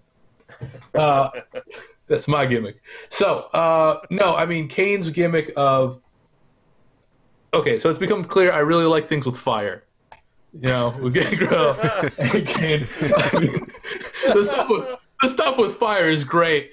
No, but his his gimmick of being, you know, Undertaker's dead brother who came back and he's coming for revenge. Undertaker thought he was dead and he doesn't talk, and you know, eventually he's got a voice box, and then eventually he loses his mask because it was, you know, oh, he was scarred, but it was actually, you know, mental scars. But let's not get hung up on that. But his gimmick of just being this, you know, big red machine, and just he's evil, and he survives a fire, and he hates his brother, and it's a fantastic gimmick. And I mean, the story between the Undertaker and Kane is built on how strong those two gimmicks are. If Kane was a weak gimmick, the story would not have worked. And so, I mean, on this one, I think it's real obvious to go with Kane. Okay. And yeah, that's it. All right. Definitely going to save the best for last. So, Lee, we're going to have you go last. I'll jump in real quick. I personally think both of these gimmicks are kind of flawed. A lot of what, if we're going to talk about Bray Wyatt first, a lot of what Rab was talking about with, yeah, he's got this cool look. He talks really well. He's got this group behind him. He's got the look. He's got the feel nailed down, and he can back it up in the ring. We've seen stuff he can do in the ring. He's got a cool finisher. He's got a cool name for everything. Everything about Bray Wyatt, look and feel, is great. But he is not the reason this gimmick is flawed, I feel. It is definitely the booking. Whoever decided to, yes, Bray's going to lose to this guy, he's going to lose to this guy, he just loses nonstop. That is what has flawed the gimmick of Bray Wyatt and, you know, the Wyatt family, the whole shebang, is they just couldn't ever get the job done. Should they have? Like I said, I think so. Everybody really wanted this gimmick to succeed, and it just couldn't because it was killed off by loss after loss after loss after loss. Then you go to Kane. Kane, I believe, also is flawed because I think I compared a lot to the Goldust gimmick where it came in great, perfect. Kane came in with the perfect gimmick. He was Undertaker's brother. He had Paul Bearer come in, bring Kane in to take down Undertaker. The infamous debut of ripping the Hell in a Cell cage door off. It was a great, phenomenal debut. That first little run that he had was great. But after that, as soon as he started teaming with like Hurricane and started they took the mask off of him, and Kane's character and gimmick, I mean, I wouldn't say he took a nosedive, but then you got into corporate Kane, and then randomly he came back with Daniel Bryan, and he put the mask back on, and just his character was never, his gimmick was never as strong as it was in the first debut, which is a lot, like I said, compared to Goldust. I felt the same way about that. Now, Bray Wyatt, like I said, he had all the tools to make it work, but, man, it didn't work because of the booking. So I'm actually going to pick Bray Wyatt based off of they're both flawed characters, but the Kane character was stronger in the beginning. Bray Wyatt, his character should have been a bit better than Kane's.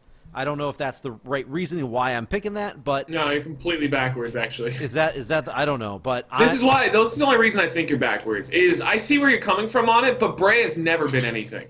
Kane has been. That's the only reason I would go with Kane, other than Bray. They're both similar gimmicks. Bray, I mean, but Bray's never done anything. He has never been on the level as Kane. I do agree with that. Not even close. Yeah, not even close. But I feel he definitely should have. I was gonna go. I don't vote for jobbers. I give Kane my vote, but I had to make that. I had to make that. As I said it, I realized that's probably not the way I should have went. But I think Kane's gonna hit the pass. I think I should have voted for Kane, but. Interesting. They are similar gimmicks, though, for sure. Because Bray Wyatt always reminds me of an Undertaker gimmick, and Kane is just an offshoot of an Undertaker gimmick. So, like, it makes sense. Kane's basically Undertaker that likes fire. And Undertaker likes light. That's the difference between the two. But you made a good point, too, that Undertaker's gimmick is so strong that it actually carried someone else to a good gimmick, which is, damn, that's saying something. So, but I also just think Kane is a great gimmick. Like, he even though he's not as intimidating, you know, from beginning to end, because when he first came in, holy shit, dude, that was like Frankenstein. Like that, no one's gonna fuck with this guy. I remember one of the first professional wrestling shows I ever watched was one of the Raw episodes, and it was DX was out there beating the shit out of the corporation, and they sent Kane out by himself. he just absolutely decimated DX, but it looked realistic. He just looked like a force that couldn't be stopped. And then, that was it. Over the course of years, they he fucked him up like they do everybody. So he was pure muscle. I remember exactly. Yeah. I remember exactly the scene you're talking about. yeah, and he didn't want to go out there too. They had to threaten him. Vince would have to be like, "Get out there, or we'll send you to the asylum or whatever." It was awesome. Oh my god, it was such a good gimmick. Yeah, okay, easily. I don't know. It's not even close to me. It was similar gimmicks. All right, 2 for Kane. Scott. I see what you're saying about Bray Wyatt with the potential of the gimmick, and yeah, I mean the NXT stuff, it was on fire, and when he came out and debuted, people were losing their mind because here we go, this is going to happen. This is, as much as it is a newer version of the Cape Fear, Waylon Mercy gimmick, it was still a fresh version of it, unlike anything active currently. Yeah. It was kind of a small time but dangerous cult leader. This is what? That was good. That was very good. And then he had the Inferno match with Kane, of all people. Yeah. And it was like, okay, that's a thing. And then he never really won. Like we talked about it with the Mania stuff before. He won the big one, but I mean he didn't win the feud with Cena. He didn't win the feud with Bryan. He never won a feud. He didn't win the feud with Orton. Yeah, like he never won anything that mattered. Arguably, he did kind of win the feud with Bryan, though. Kind of, yeah. But I mean, that goes to what I was saying literally about Undertaker in the last one. Like, he says all these things, but it doesn't hold true. Like, I'm going to face Undertaker and be the new face of fear. Loses to Undertaker. I'm the new face of fear anyway. No, that's not how that works. I can't take you seriously. That's very, very weak. And that sucks. Now, admittedly, that does go on to the other side of it. Like, the gimmick just got hamstrung by the booking and story, and okay. But the gimmick was never treated the way it should have been. If he did have all these wins, he'd be in a similar light to Undertaker in that way of, like, okay, this guy backs it up. But I like the other aspect where he was just like this weird dude doing this stuff. There was no mysticism to it. He was just kind of out there. You could see it in his early matches with, like, the stuff with the Wyatts and Shield. And shit like that. It was really good and interesting. Kane, like you guys said, he was pure muscle that early bit, up until he got injured, I think, in 2001 or 2002. He came back with, like, the slim black and red outfit instead. They're never quite the same after that, I always felt. But before that, he was like Frankenstein. Intimidating, couldn't be stopped. You couldn't even reason with him because he didn't talk. The original kind of stuff. Then he started talking with DX, and then without I think that's when he really started like falling down to me. Is when the whole like that kind of shit. Hell no, fuck you, X-Pac forever. No, no. And anyway, I was saying that's what I meant. X-Pac. I said Hurricane. Well, I mean, I guess they were with. Okay. Anyway, sorry. He was with Hurricane. Yeah, he was. Hurricane. No, but X-Pac got him to talk. That was a lot later. Yes, it was X-Pac that he was with. They got him to talk. Yeah, and they had Tori and everything. Sorry to interrupt. Sorry to interrupt. Go. When he started talking. They're like what was it? DX farted on his voice box thingy at one point. I remember stuff like that. Yeah. Eventually, X-Pac was like, "Yeah, you don't need this to talk. Do it yourself." And he said it. And like the character grew and evolved. And much like Undertaker, like I said, this character has gone all through things. And you can crap on Corporate Kane, but I liked him when he was a goof like that, with hints of the crazy. Like there was elements of that worked. He pulled it off. He's mayor now. Like he made this work on different levels, and it's one thing to say that like the character sprung out of Undertaker. It's another to say that he was set up as an Undertaker villain and survived into his own thing after that. So did Mick Foley's Mankind. Like not many did. Giant Gonzalez is not one that kept going, right? Yeah, he's in my current Twitch streams. So yeah. But it's. Bray Wyatt potential can go all the way, and maybe there could have been more to that, but what's been done, maybe it's a victim of being too soon. Who knows where the character will go? He became a secondary part of WWE version of Woken Matt Hardy. There's limitations on this gimmick right now, so Kane's my vote. It's the longevity kind of supersedes it, but I think there's just more to that in what he started with and where he is. So, okay. I mean. I think Bray Wyatt is his gimmick is the best modern day gimmick that there is, and I think that if they would have played it right, it could have been up there with these other gimmicks. Yeah, but we're not talking potential though. We're talking the greatest that happened. You're right, and I should have took I don't switch votes, but I should have picked Kane. Yes, you do. But anyway, I don't do it anymore. Starting right now. Sorry, anyway, okay, let's go to Lee. I said it here. Mark it down. I don't switch anymore. Anyway, let's go to Lee. What do you think here? Kane or Bray Wyatt? I hate this fucking bracket. Oh, the booze is hitting. It sucks so much. It really sucks so much. I like Glenn Jacobs a lot. I think he's a great worker. I think he's one of the best big man workers ever. I won't shit on him as far as work rate goes, because I think that guy, he's done so many shitty gimmicks, and he's made it work. I mean, that guy, I've seen him, that guy, since Smoky Mountain Wrestling, coming up into the WWE, and just he's fucking made it work. And you can't shit on that guy for his work rate. Like, that guy is one of the best fucking big man wrestlers ever. Bray Wyatt never had a fucking chance. This guy, they should have brought back Dan Spivey to be Waylon Mercy and be like his uncle or something. Like, fucking give him like a manager or some shit, because he shouldn't have been like the leader of like the Wyatt family. Like, he should have been one of the active guys, and fucking Dan Spivey should have been like the manager for them or some shit. That would have been fucking great. But Bray Wyatt just got cut off at the fucking nuts. He was never given a chance. He's always been never was. Every program he's been in, he's been fucking a jobber. Everything he's done, he's made to look like a fucking fool. I mean, honestly, the only fucking feud I could think of that he's ever won was with fucking Daniel Bryan, and that was a fucking mistake. Like, what the fuck were they even thinking with that shit? Mm-hmm. And, yeah, Kane wins, and I don't like Kane all that much. I think the character sucks. I think it sucks ass. But Kane's the better character. It's just persevered over the years. Bray Wyatt, who the fuck's going to think of Bray Wyatt in 20 years? I don't think anyone's going to. No, that's a possibility. That is definitely a possibility there. All right, well, then that means that's 4-1. Kane advances over Bray Wyatt. So, closing out the first round, we got Razor Ramon, the bad guy, going against the Ultimate Warrior. Scott, do you want to start us out on this one? Sure. Because you fought for Razor to be on this list. Because I originally did not have him on here. Yeah, no, I thought Razor was one of the stronger ones of the '90s era. Because I always bring it up. You had your wrestling plumbers, your wrestling garbage men, your wrestling clowns, your wrestling fat guys like Men on a Mission, Mabel, and that. But then you also had like the Bret Harts, the Shawn Michaels, the ones that were trying to be wrestlers. And you had Razor Ramon, which was kind of straddling the two, I thought, where he could actually do it in the ring. But it was, I mean, he was this Cuban immigrant into Miami doing a Scarface ripoff who, like, what? It was weird. But I know everything about Razor, like the gold, the chains, everything just worked. And he, ooze machismo was the line. Mm-hmm. He pulled it off. Like, he was very cocky, very out there, but he often backed it up. Like, he was the first 4-time IC champ and things like that. Like, the gimmick worked for him. If it was simply Big Scott Hall, we wouldn't be having this conversation.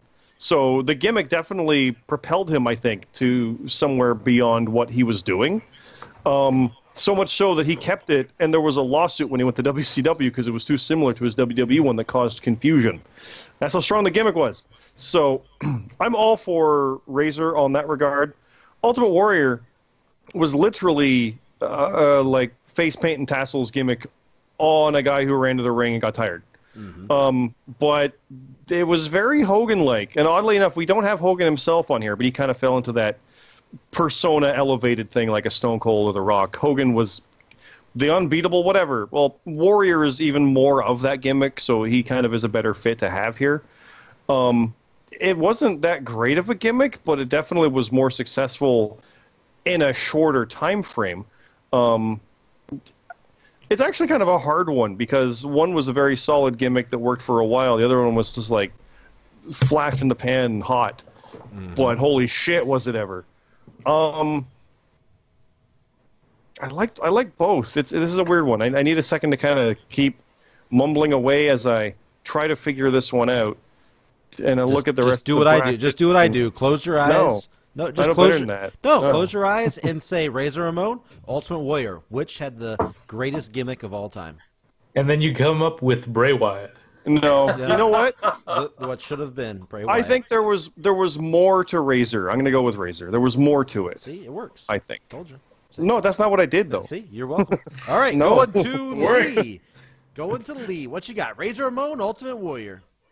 Okay, so Ultimate Warrior, as Scott was saying, is very much kind of the stepping off from Hulk Hogan. Like, it's very much like, here's what we're going to replace Hulk Hogan with. And, oh boy, did we make a mistake, because the Ultimate Warrior's a fucking prick. And he didn't want to work, and he made unreasonable demands, and he's a piece of shit. So fuck the Ultimate Warrior, fuck him. Okay. Razor Ramon is an endearing character that everyone remembers. I guess you could say the same thing for Ultimate Warrior, but Razor Ramon has the benefit of being Scott Hall, who, in his prime, before he let his demons get the better of him, was one of the greatest fucking big man workers of his era. And you cannot deny that. Ultimate Warrior, fuck him. He's a piece of shit. Okay. And he does not deserve to go forward because, let's face the facts, his time frame was very limited. Even if he became the next Hulk Hogan, that guy could not last into the 90s. Like, there's no way he could, because he just did not have the in-ring ability to do it. Even though, you know, the WWF at that time, early 90s, their in-ring was shit. I mean, you had to look at, like, Shawn Michaels and Bret Hart for any good matches. Otherwise, most of the stuff was kind of garbage. But to go forward from that, the Ultimate Warrior could not do that. Like, there's no way he could do that. Razor Ramon, Scott Hall, he had the work rate, he had the ability, and his character persevered into that decade, and that's what I'm going for. All right. 2 for Razor. Matt Zion, who are you going with here? I just want to say I think they're both pieces of shit in real life. I think Hall's a little less piece of shit because Hall actually like respected and liked the fans. So Yeah. I feel like if you sucked his dick, he would be like very nice to you.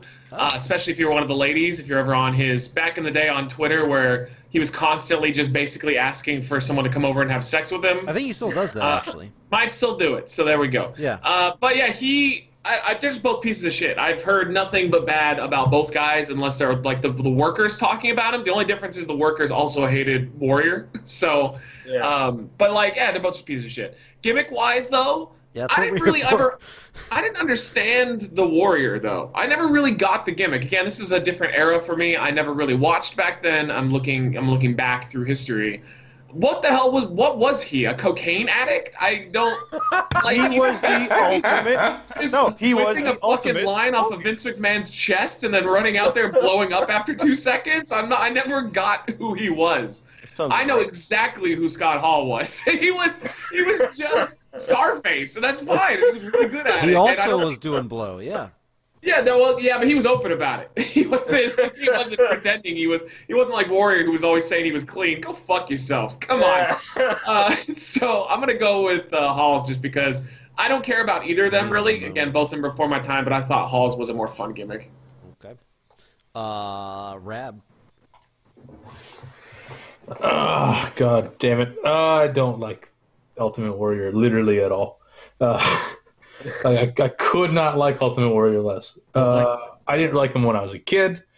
I agree with the whole. I didn't really get it. Like he was there, and you know, the music was really cool. Good music, right? Good, yeah. good. Best thing about his gimmick was his music.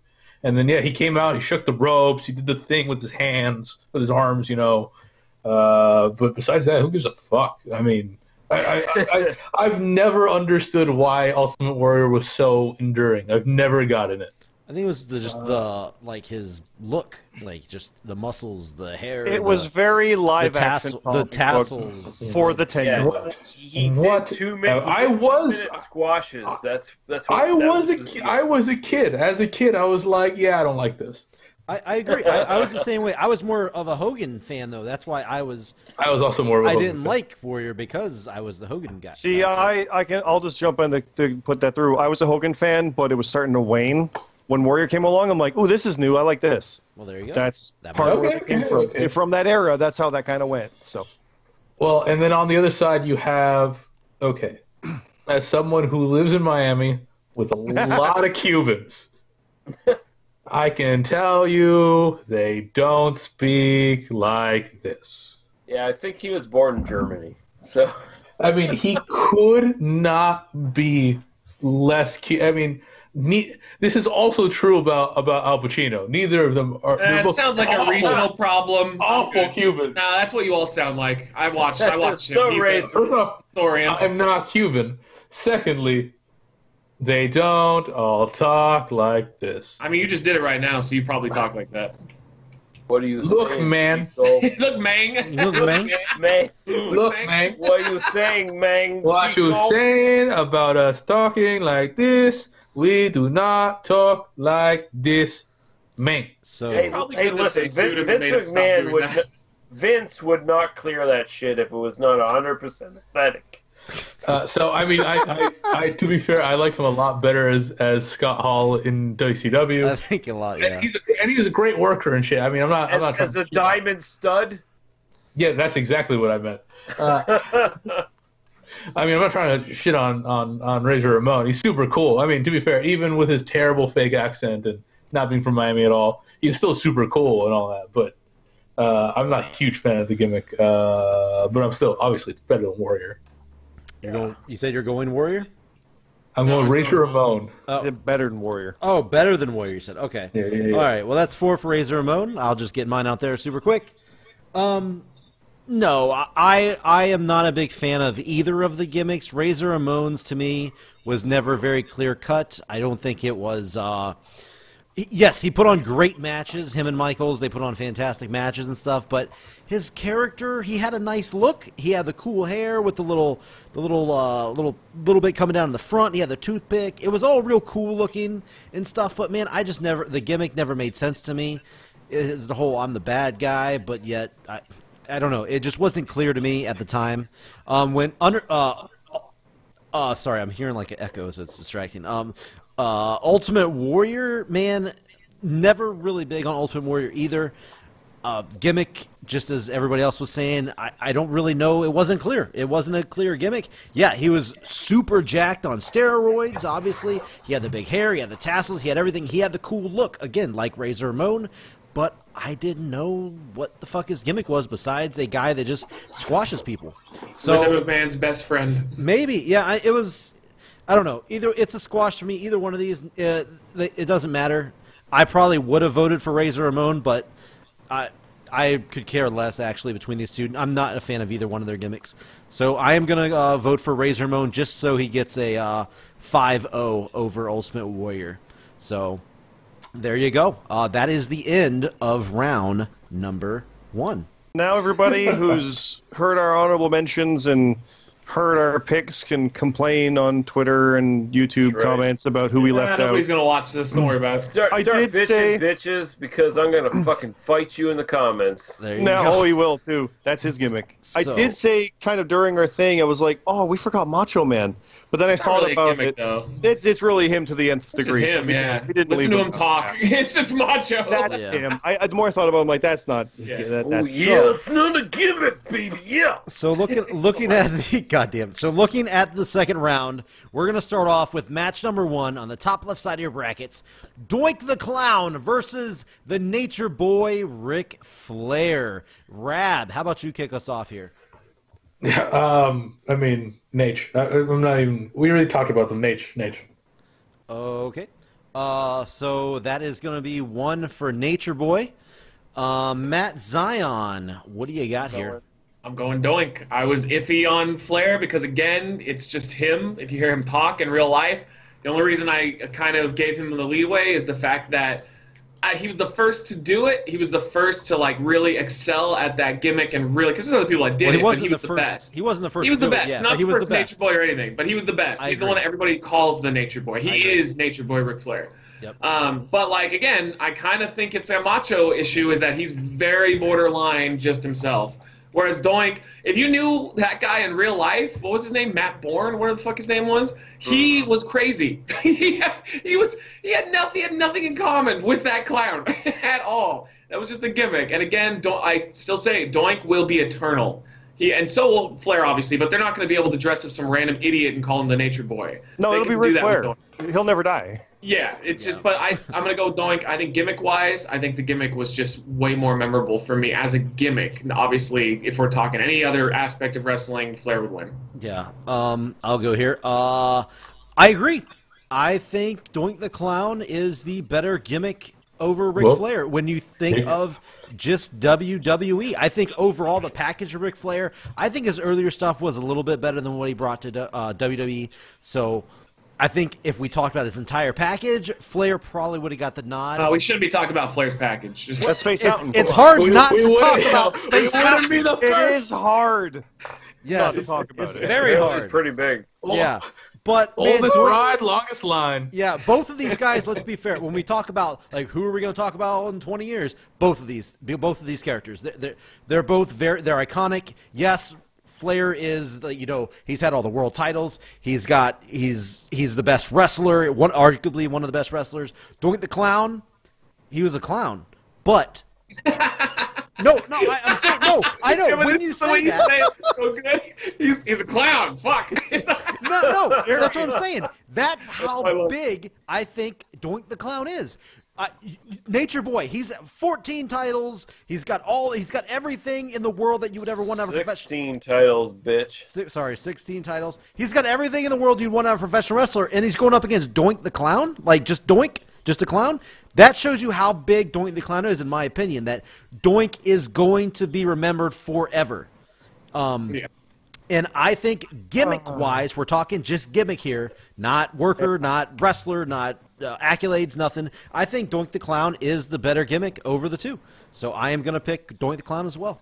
Scott, what you got? If one more person votes for this will be the thing everyone complains about.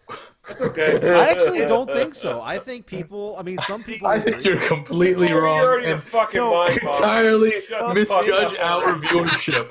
You are highly overestimating the fondness people have for remembering Doink versus the fact that people remember Doink. People remember there was a wrestling clown, right? That's the extent of it. No, they know Doink. They know the name Doink. Or Dink. A lot of people know Dink. Well, fuck you. Fuck. I remember Nobody the four knows Doinks. Dink. You know Dink. You're the one guy. You're I crazy. remember. You don't know Dink. Stop. I remember the four Doinks at Survivor Series. I remember the two Doinks when crushed and they were mirror and mirror. I remember That was Dink great. going against Jerry Lawler and all. Yeah. I remember this shit. Okay.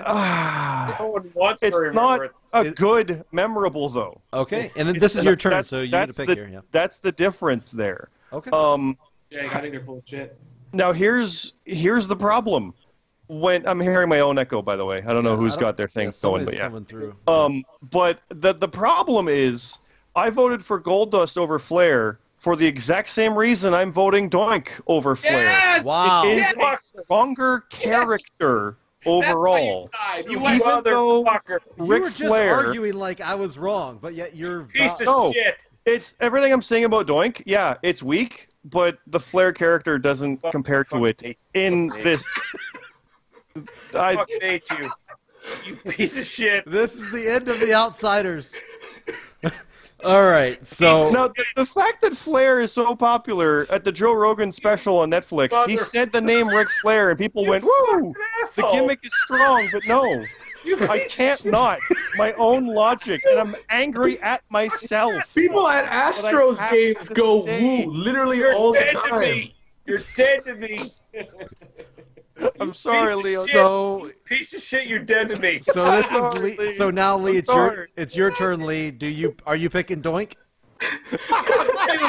Fuck you, Bomber. I think, Good right now. I think Lee just went through the barbershop window. Yeah. Jet flying. Oh, there it is. Jet flying. Pussy driving. No. Motherfucking son of a gun. Ric Flair. Woo!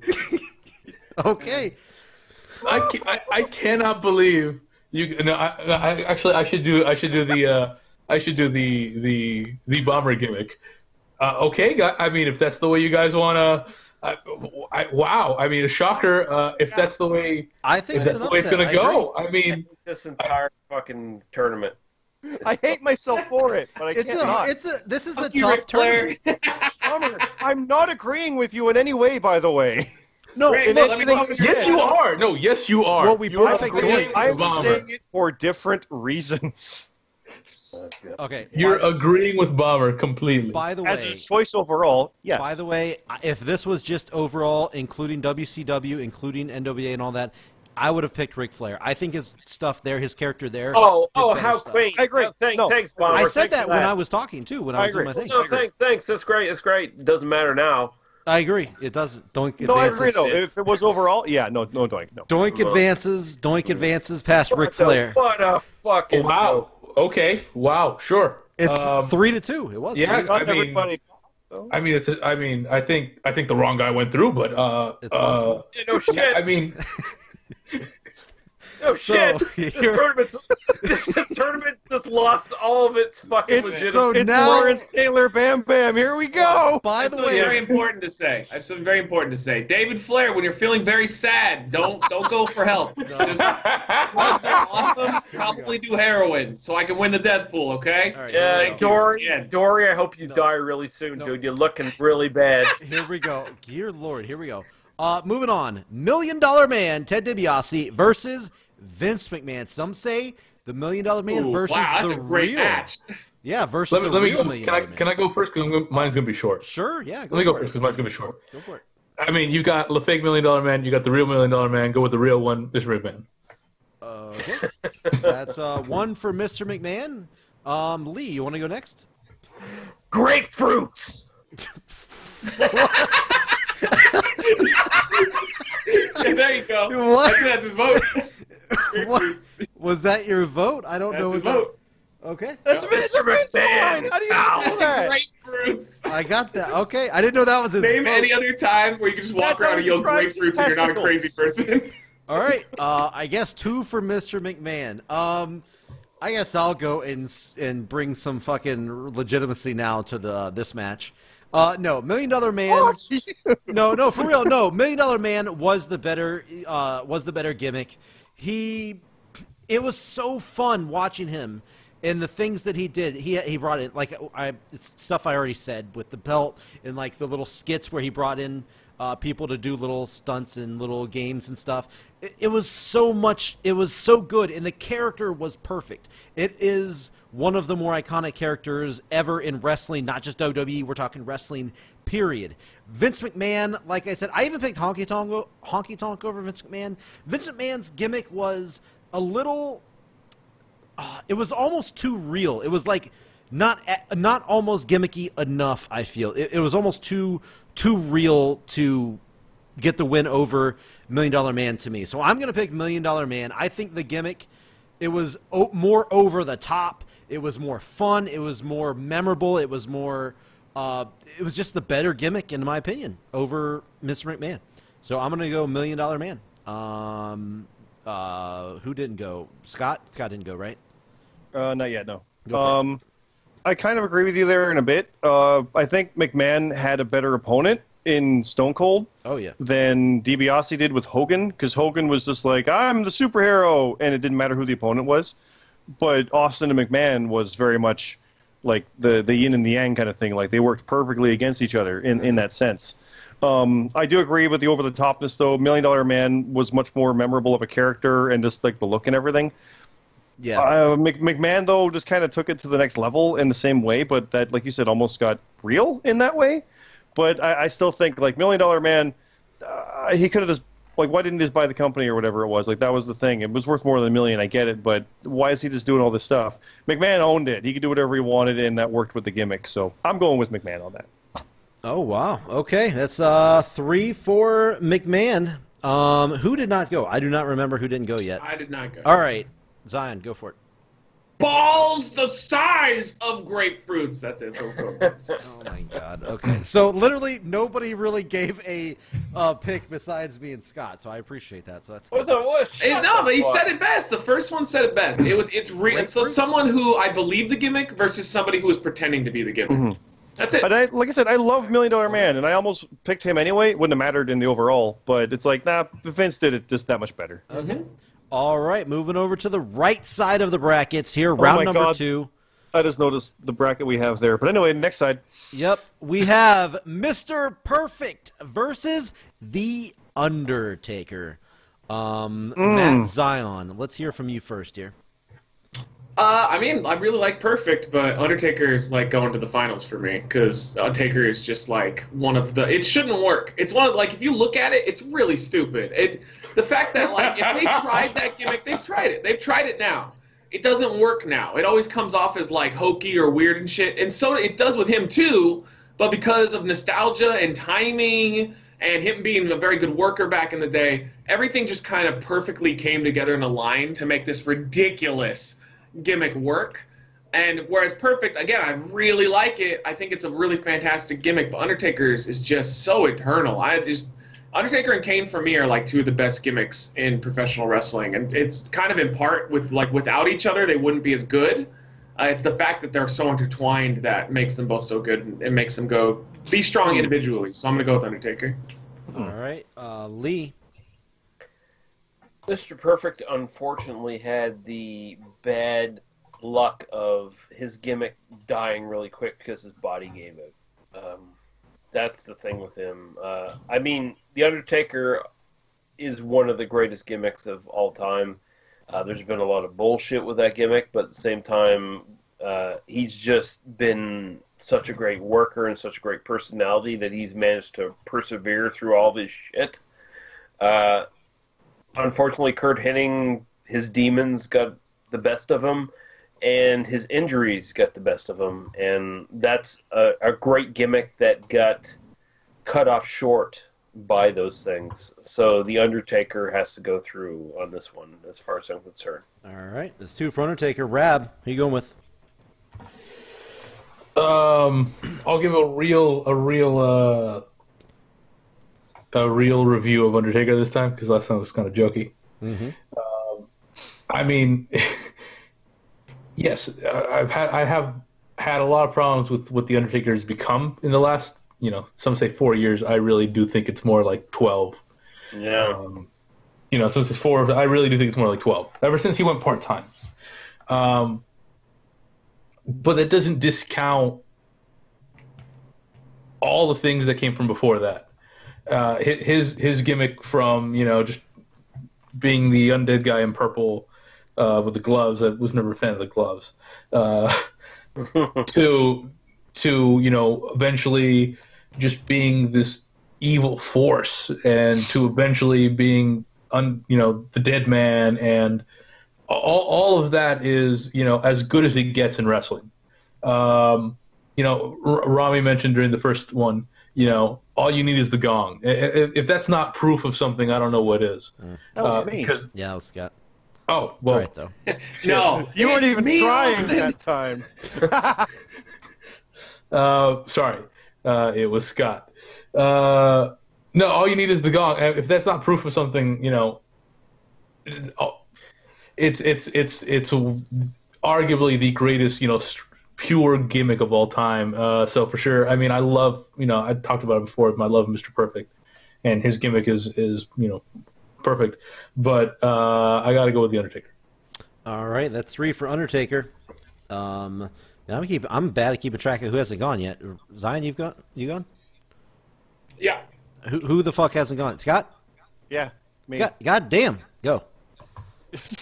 What are you blaming me for? No, Yeah, I keep forgetting. It's my fault. It's my fault. Yeah. Perfect. Like you said, you have to be able to do the gimmick to make it work. And like you said, he got broken down, so that is unfortunate. There are 2 gimmicks that really hinge on everybody going along with it. Not that they all do, but these ones really needed it. And they're so vastly different, too, so it's kind of interesting to see that comparison. Undertaker, like you said, is enduring and forever. Perfect is great, but there's almost a limitation to it when you compare the 2. There's just more to the Undertaker's character with the gimmick, so that's my vote. All right. I'm also going to go with Undertaker. Mr. Perfect, as I said earlier, I think is the hardest gimmick to pull off on this list So I think that's a lot of credit goes to Kurt Hennig for that pulling that gimmick off. As great as it was and as great as he did with it, it just isn't going to stack up against Undertaker, who there's so many other people and things that kind of like followed the Undertaker, as far as like you've seen a million different like kind of dark side ripoffs or that kind of deal, and it all stems from Undertaker's like gimmick, and it just it's very strong, and it's going to be hard to beat. And I'm also going to pick it, so it's going to win 5-0 over Mr. Perfect here. All right, moving on to the last match in the second round, Kane versus Razor Ramon. Lee, start us off here. Fuck Kane. Razor Ramon goes through. Oh my God. Fuck this fucking bullshit. Fucking Kane is just a abortion of a gimmick. It's just like let's think up of an opponent for The Undertaker. That's great. And somehow he survived out of that.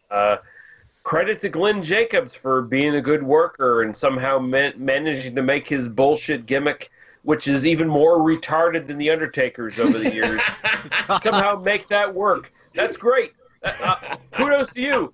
But when I think about fucking WWE, WWF Classic, I think of Razor Ramon. I think of the fucking bad guy. I think of saying Chico and throwing fucking toothpicks at people. I think of him as the better worker than Kane. And fuck Kane. Fuck you, Matt Zahn. We're not getting Kane through. Fuck that bullshit. Okay. You're in for a bad awakening, my friend. Fuck you. Yeah. I guess I'll go. This is weird. I kind of agree with what Lee said on some of those things. Damn right you do. No, not everything. Fuck you. That was perfect time. Oh my God. I think Kane, he definitely did fall off after his initial debut, like I said earlier. Like you said, once he came in as Undertaker's opponent, that his gimmick did fall off. He turned into more of a joke character at times. Sometimes he was a big threat, but he never was as strong as he debuted. Now, having said that, I've never been a big fan of Razor Ramon's gimmick. I mean, Scott Hall, great wrestler, great just overall performer, but the Razor Ramon gimmick just can't stand up against Kane and Kane's gimmick. Even though it did fall off, it was always stronger than Razor Ramon's, which is why I should have voted that over Bray Wyatt. So my bad doing that earlier. But yes, yeah, that was bad on my part. I do 100% agree. But I'm picking Kane here. Hopefully I make up for it. So no, you really don't. Matt, okay, Matt Zion, Kane or Razor Ramon? Don't make Lee mad at you. Kane all the way, baby. Come on now. That's such a Fuck good you. gimmick. No, it's Razor not. Ramon's gimmick is he watched Scarface and he's like, I want to do that. And Kane's gimmick was, that's a way my better brother gimmick than being the fucking little burned brother me the Undertaker alive. got burnt. Yeah, fuck yeah, baby. Don't play with fire. They get burned. I'm going Kane all the way. He's the dark horse. He's winning this thing. You piece of shit. Okay. Okay, so that's 2 for Kane, 1 for Razor Ramon. We'll go with Scott here. Scott, who you going with? You're laughing because you're going to disagree with me right now. I know that. I see it happening. Asshole. It doesn't matter. It doesn't matter if he does or not. There's no way Razor's going to do it. Yeah, okay, yeah. I was gonna be like, it's gotta be, but no. Honestly, I like more of what Razor's character was. Kane, like you said, it kind of got limited. It was Frankenstein-y, and it was fun. I liked it a lot, yes. But I liked Razor better. Whenever Razor came out, I was always more interested in those matches. You like more fun. Razor better than Kane? Yes, I like Razor in that. But these two compared, yes. Sure. Like Kane's character is fun. I'll sum it up like this. I remember being pumped for WrestleMania 20 and the whole thing with Undertaker coming back and all the gimmick stuff with the two of them. And then when they were standing there against each other, I looked over to my friend and went, oh, crap, now we got to watch Undertaker versus Kane. And that's what it was. It was like, oh, the gimmick is neat, but it's not actually that good, though. That's kind of where it is for me. It's like, it's not actually good. It's just, oh. But Razor was always fun. I always liked Razor's character. It always worked for me. There was never iffy moments ever in the tenure. There were those with Kane, so I'm going with Razor. Wow, we I have love you, Scott. Now you love him. I gotta win my friend back. We have a 2-2. See, here's the thing. Here's the thing. Translate. I love you, Scott. What? Okay. I fucking lost it. I had a joke there, but I lost it. There you go. He lost. Okay. Anyway, 2-2. Scott. Sorry, Rab. You were deciding vote here. Kane or Razor Ramon? Well, survey says no. It's gotta be Kane. I mean, come on. No, here's my opinion. I'm not upset about that. Lee is. I'm really upset about that. I've never look. Lee's wrong a lot because crotchety old man shit. You know this is, and this is the biggest example of this ever. You know how they have these news, like the news shows on these 24-hour news channels where you just have one person who's way on one side and the other person who's way on the other side, CNN? And they go. CNN or MSNBC, Fox, they all do it. You know, they just have two people against each other, and they say completely opposite things, and we pretend that they're equal. This is what's happening here. We're just on opposite sides completely and pretending that they're equal. But they're not equal, because I'm right and he's wrong. I mean... I see what you're doing here. Yeah. Wait. What are your thoughts on T.L. Hopper? What's that? Exactly. Old man. Oh, makes me feel old too. Oh man. I even mentioned him earlier as the wrestling plumber. Yeah, I he's said a plumber. his name. He was a gimmick. I said that. I've never heard of him in my life. You never heard of said him? it an hour ago.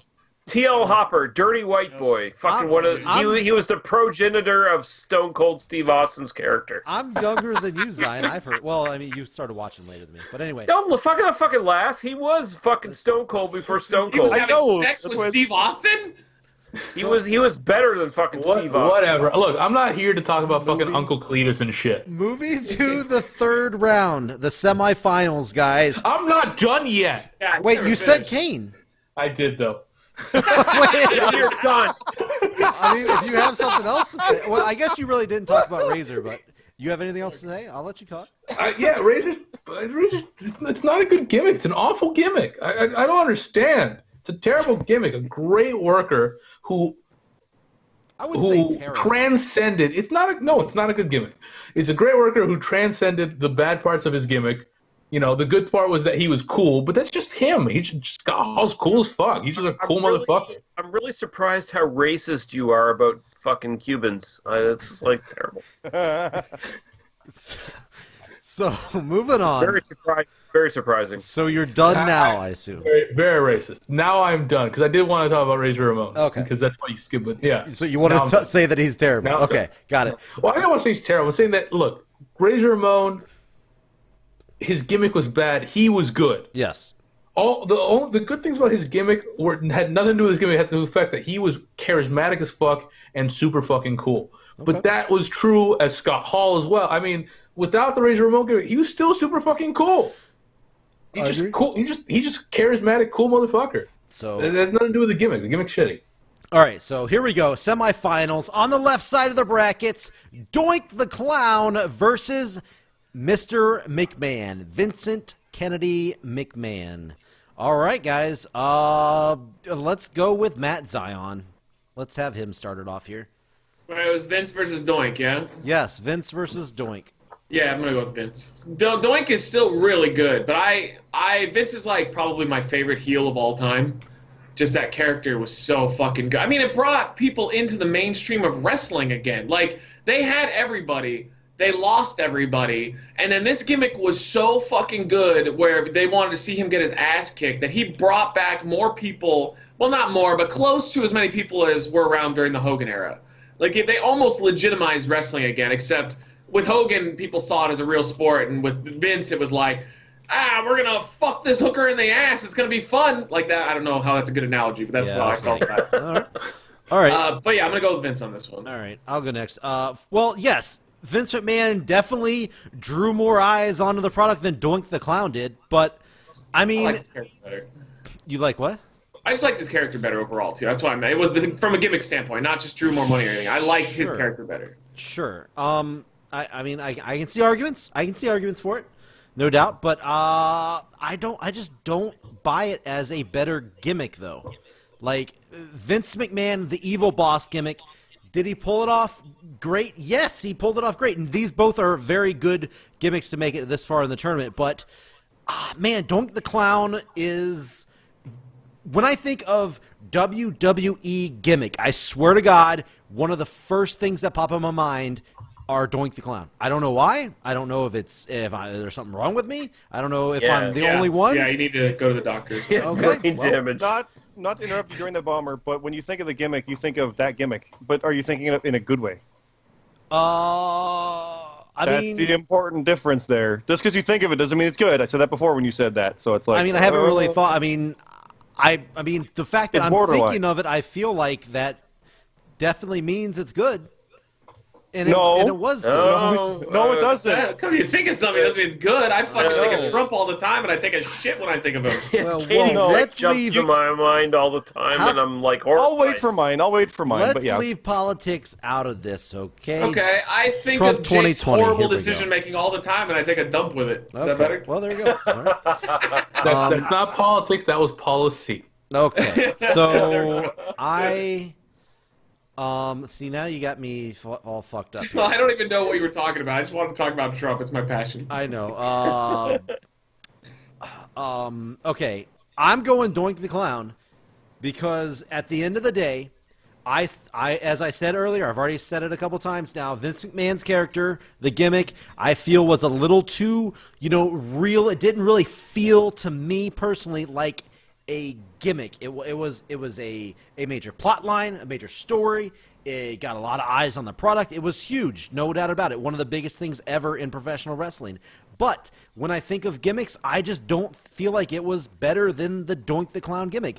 That was more just gimmicky overall. It just, to me, it's just the better gimmick. Just bottom line, it's just in my opinion. So I'm picking Doink the Clown. I would almost argue that the Vince McMahon thing isn't really a good gimmick. I could see an argument for saying it wasn't even a good gimmick. The character was great. Go like I said, ahead and make it. Never heard Please. that one before. Yeah, what's the argument you got there, champ? You can see it. Please make this argument. I literally just said it. It was almost too real where it wasn't very gimmicky. It felt like it was literally Vince McMahon as his own self. Well, here's Except the he's thing, though, nothing like that's that. But I have a point to add to that. He'd been on TV for a really long time, and he was never like that. I mean, he was not even remotely Well, he was a close. The Bret commentator. Hart thing brought it out. But He was a commentator. we knew how he was normally. And it was, welcome to Monday Night Raw, not fuck you, you piece of shit, I don't want you to. It wasn't totally different. Well, we flip don't. around I it. mean, well, as a commentator's totally different though, because the commentator. I mean, Taz was different as Taz was as a wrestler. No, I know, but I'm Yeah, saying that his gimmick changed, is what he's gimmick saying. changed. Yeah. Vince, it wasn't just Vince. He had to put something into it to make it more, and that's what a gimmick is, in my opinion. But I'm not opposed to what you're saying. I think I Doink can is one of the understand. best things It's ever similar. did. It's similar to the Stone Cold Yes, argument. thank you. Yes, very much so. Thank you. It's very similar to that. Same as, I mean, I feel The Rock is more of a gimmick than like Stone Cold was, but Now he lives. No, The Rock is totally that guy. No, but he switched though, because he wasn't like that. Now I feel like he plays it up, like it's almost like it turned him into The Rock, type thing. from Yeah, Dwayne The Johnson. Rock is it's that kind of guy. like Ric Flair. I mean, It's kind of like Ric Flair. Yeah, Ric Flair. Look, very true. He very was true. turned into the fake Nature it Boy. till you make it, and sometimes you make it into The Rock. Yes, but thank you. That I find it more like real and as like who he was and stuff, kind of like similar to Stone Cold, kind of similar to The Rock, as opposed to Doink the Clown is just over the top, goofy, and at sometimes he was like scary, serious, and like he was just the better gimmick. But anyway, I took too long. Scott, go. Well, I just wanted to kind of compare what you said. Like, when you think of wrestling gimmicks, the first thing you think of is Doink, especially WWF stuff. One of them, yeah. And I agree. That is one of the first ones I think of, too. But it's not necessarily a good light. When you think of big blockbuster movies, Transformers comes to mind. But they're not good. They're just prevalent. And they're, like, kind of there. I like that the doesn't first make one. it good. No, 1 out of 5. That's the point. Well, I only seen the first one, so. That's the point. But you still probably would think of those, right? Like, those come to mind when you think of that kind of stuff. It's not an indicative of quality. It's just prevalence in your mind. So, I mean, did it get into your brain and make it always stay there? Sure, Doink is more successful than Vince. There you go. That's fair. And I understand that part of it. But it doesn't mean good. People aren't copying. Well, I mean, people are literally copying Doink, claiming to be Doink, but there's not like a glut of different kind of clown gimmicks going around right now. Yeah, like it didn't inspire But anybody. there That's a pretty are good point. multiple, like every single general manager, commissioner, whatever, that's an evil type is the Vince McMahon style. That's literally it. The Mr. McMahon character has inspired every single one of them because they always think we got to be like that because that's the one that worked. That's the reason we're here.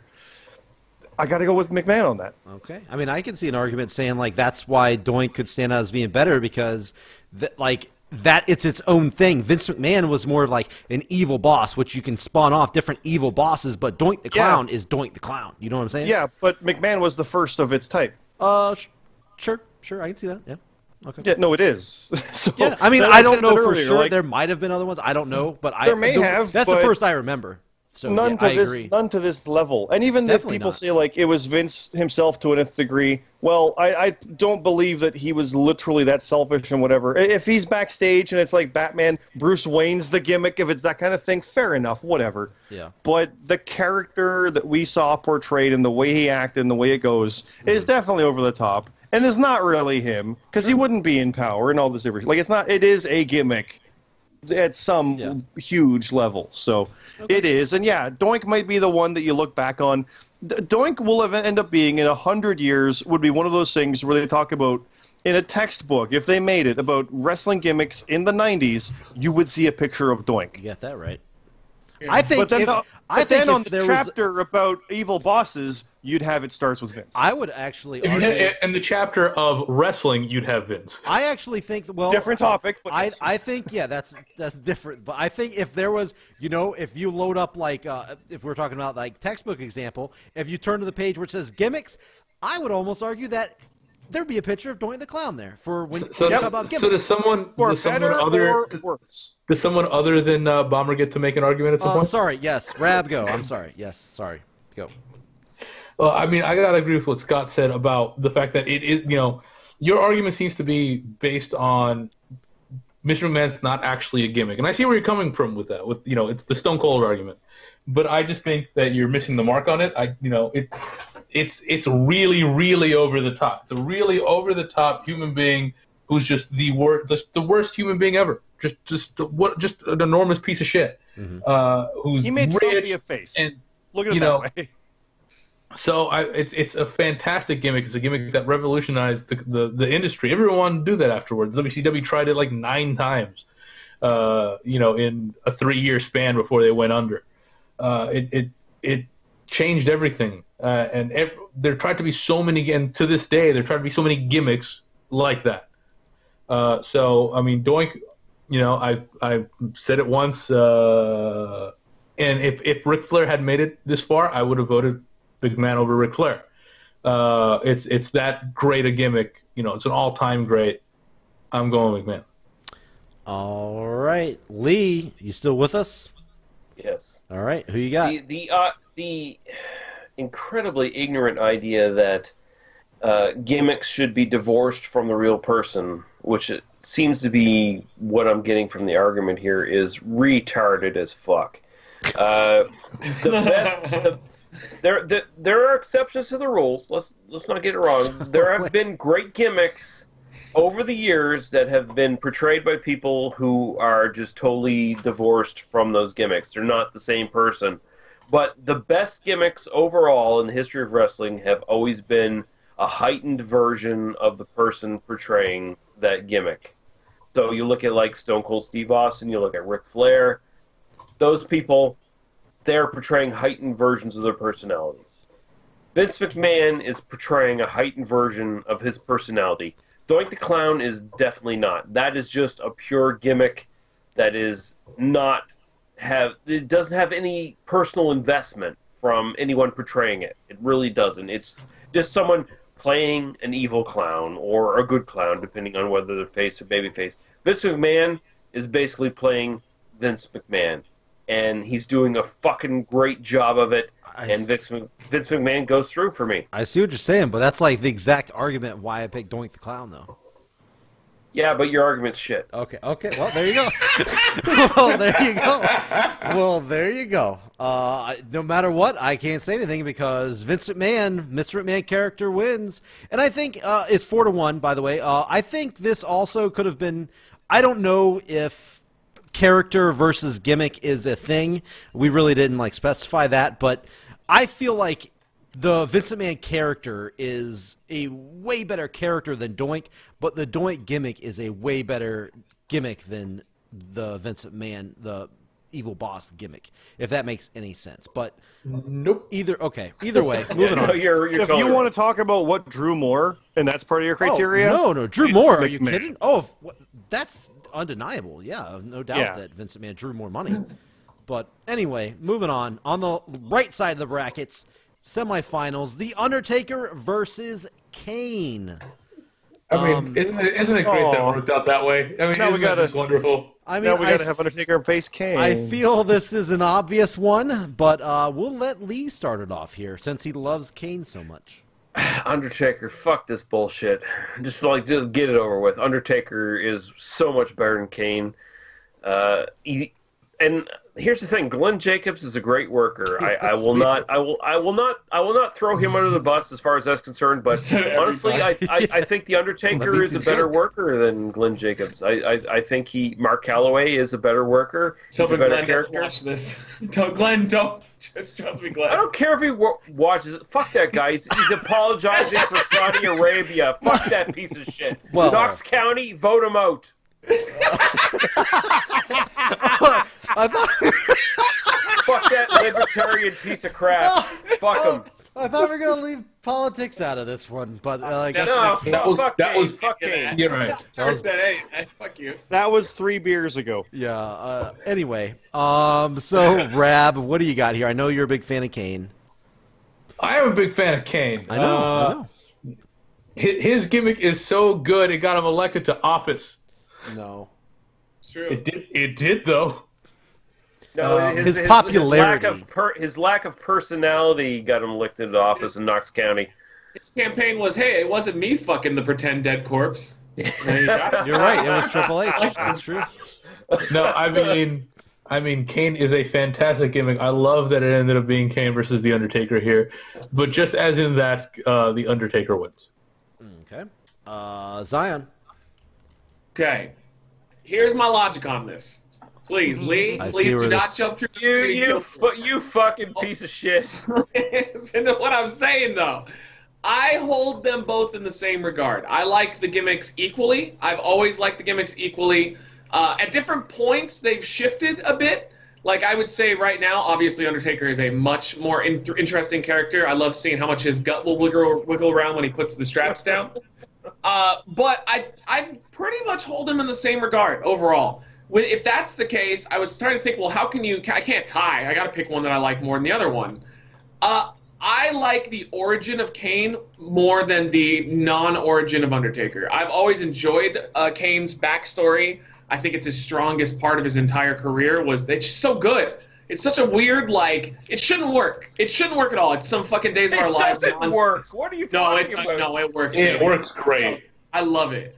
And they tried other things similar to it, and it's just never as good, or it's just stupid and hokey. This is stupid and hokey, but for some reason it's good. So I'm going to give it to Kane. Legitimately, I think that his gimmick's more interesting because his backstory is more interesting. That's it. Can I change my vote? As a child, and when he got unmasked, he had fucking dirt on his face. He liked cowboy hats. I don't know what that. Can I change? Am I allowed to change my vote? Because are you just changing your vote because Lee is going to freak out on you? Of course not.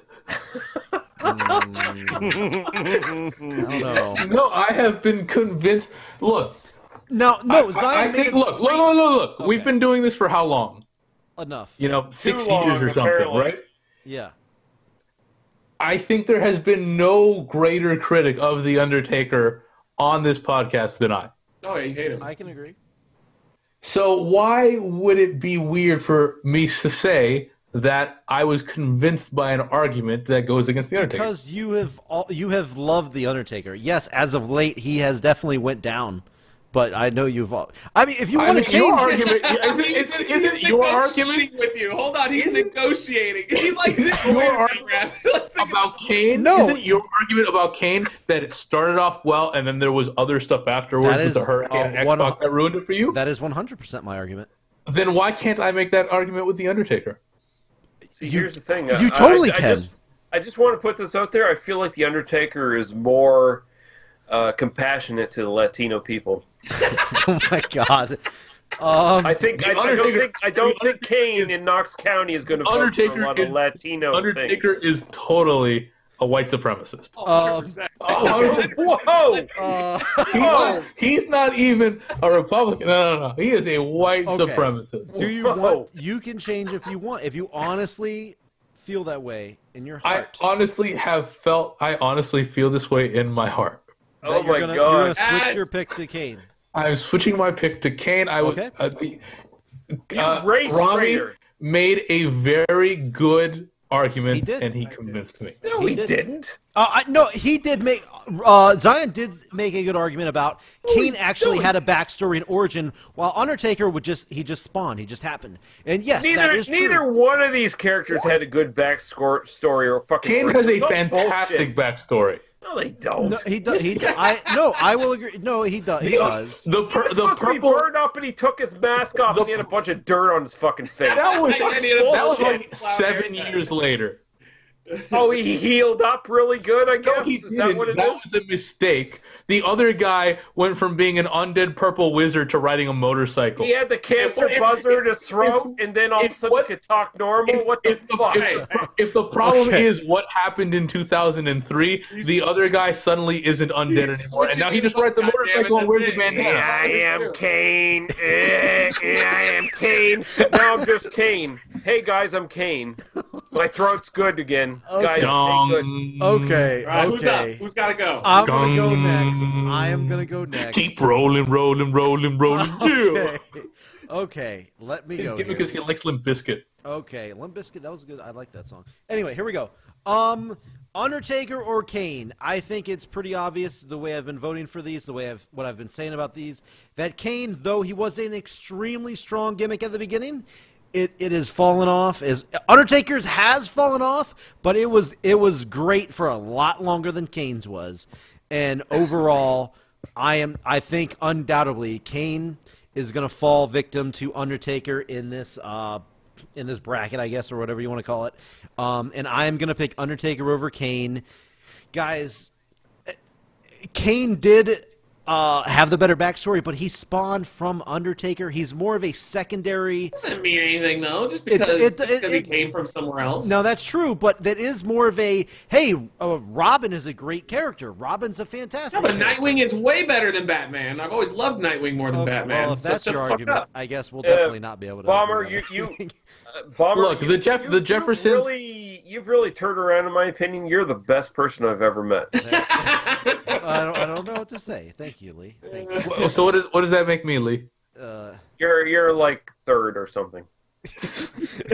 You're in the top 20. But no, for real though, Undertaker's gimmick, bottom line, is greater all time over Kane's, in my opinion. So that's 2-2.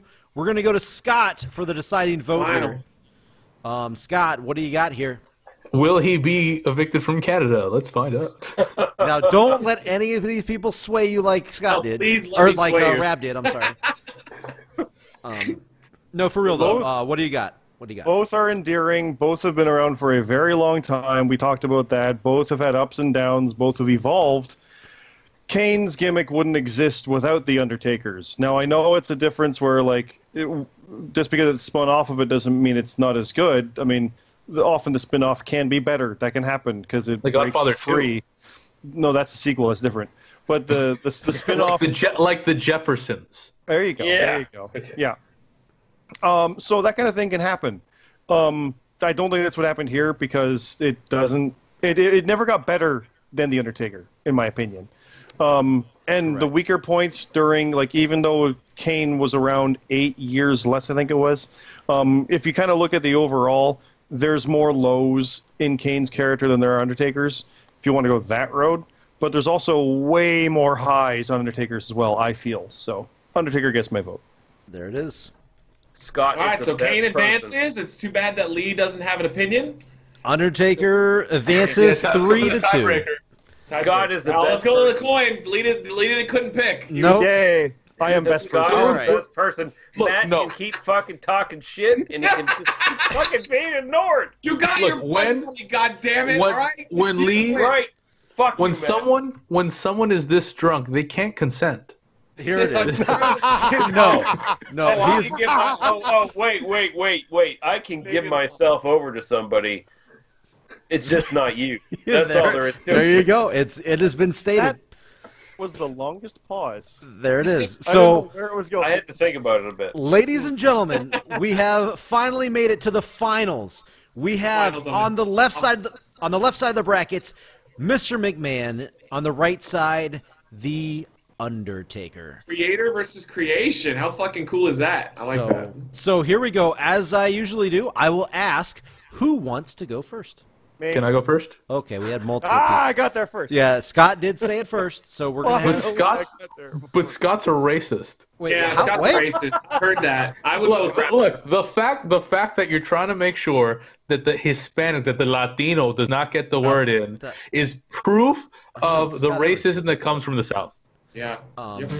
So we're gonna go with Scott first here. What do you got? For the record, if Flair did get through, he still wouldn't have beaten McMahon, in my opinion. So this was still the final, even if I didn't pick Doink. For the record. But yeah, I mean, like I said, creator versus creation. But you got to take the gimmick where you go with it. All McMahon said was, "I want a Wild West Undertaker," and he did all the things from there with the eye roll and the sit up and all that. So he made the gimmick his own in its own way. And I don't want to say Bomber's right. No, sorry, no, it's Bomber in this case. Yeah, the gimmick is better than the kind of gimmick. I mean, yeah, the best gimmicks are the ones where it's the character to the nth degree. The Rock, the Stone Cold, Hogan, even to an extent.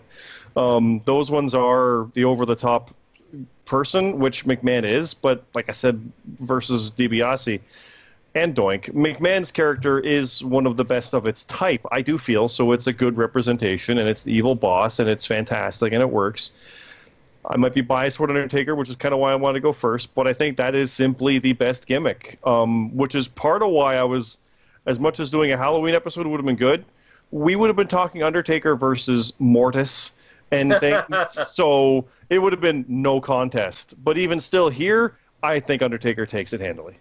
Okay, that's one. And now we get to watch it go wrong. And that's one for Undertaker. Rab, you wanted to go first, so we're gonna let you go second here.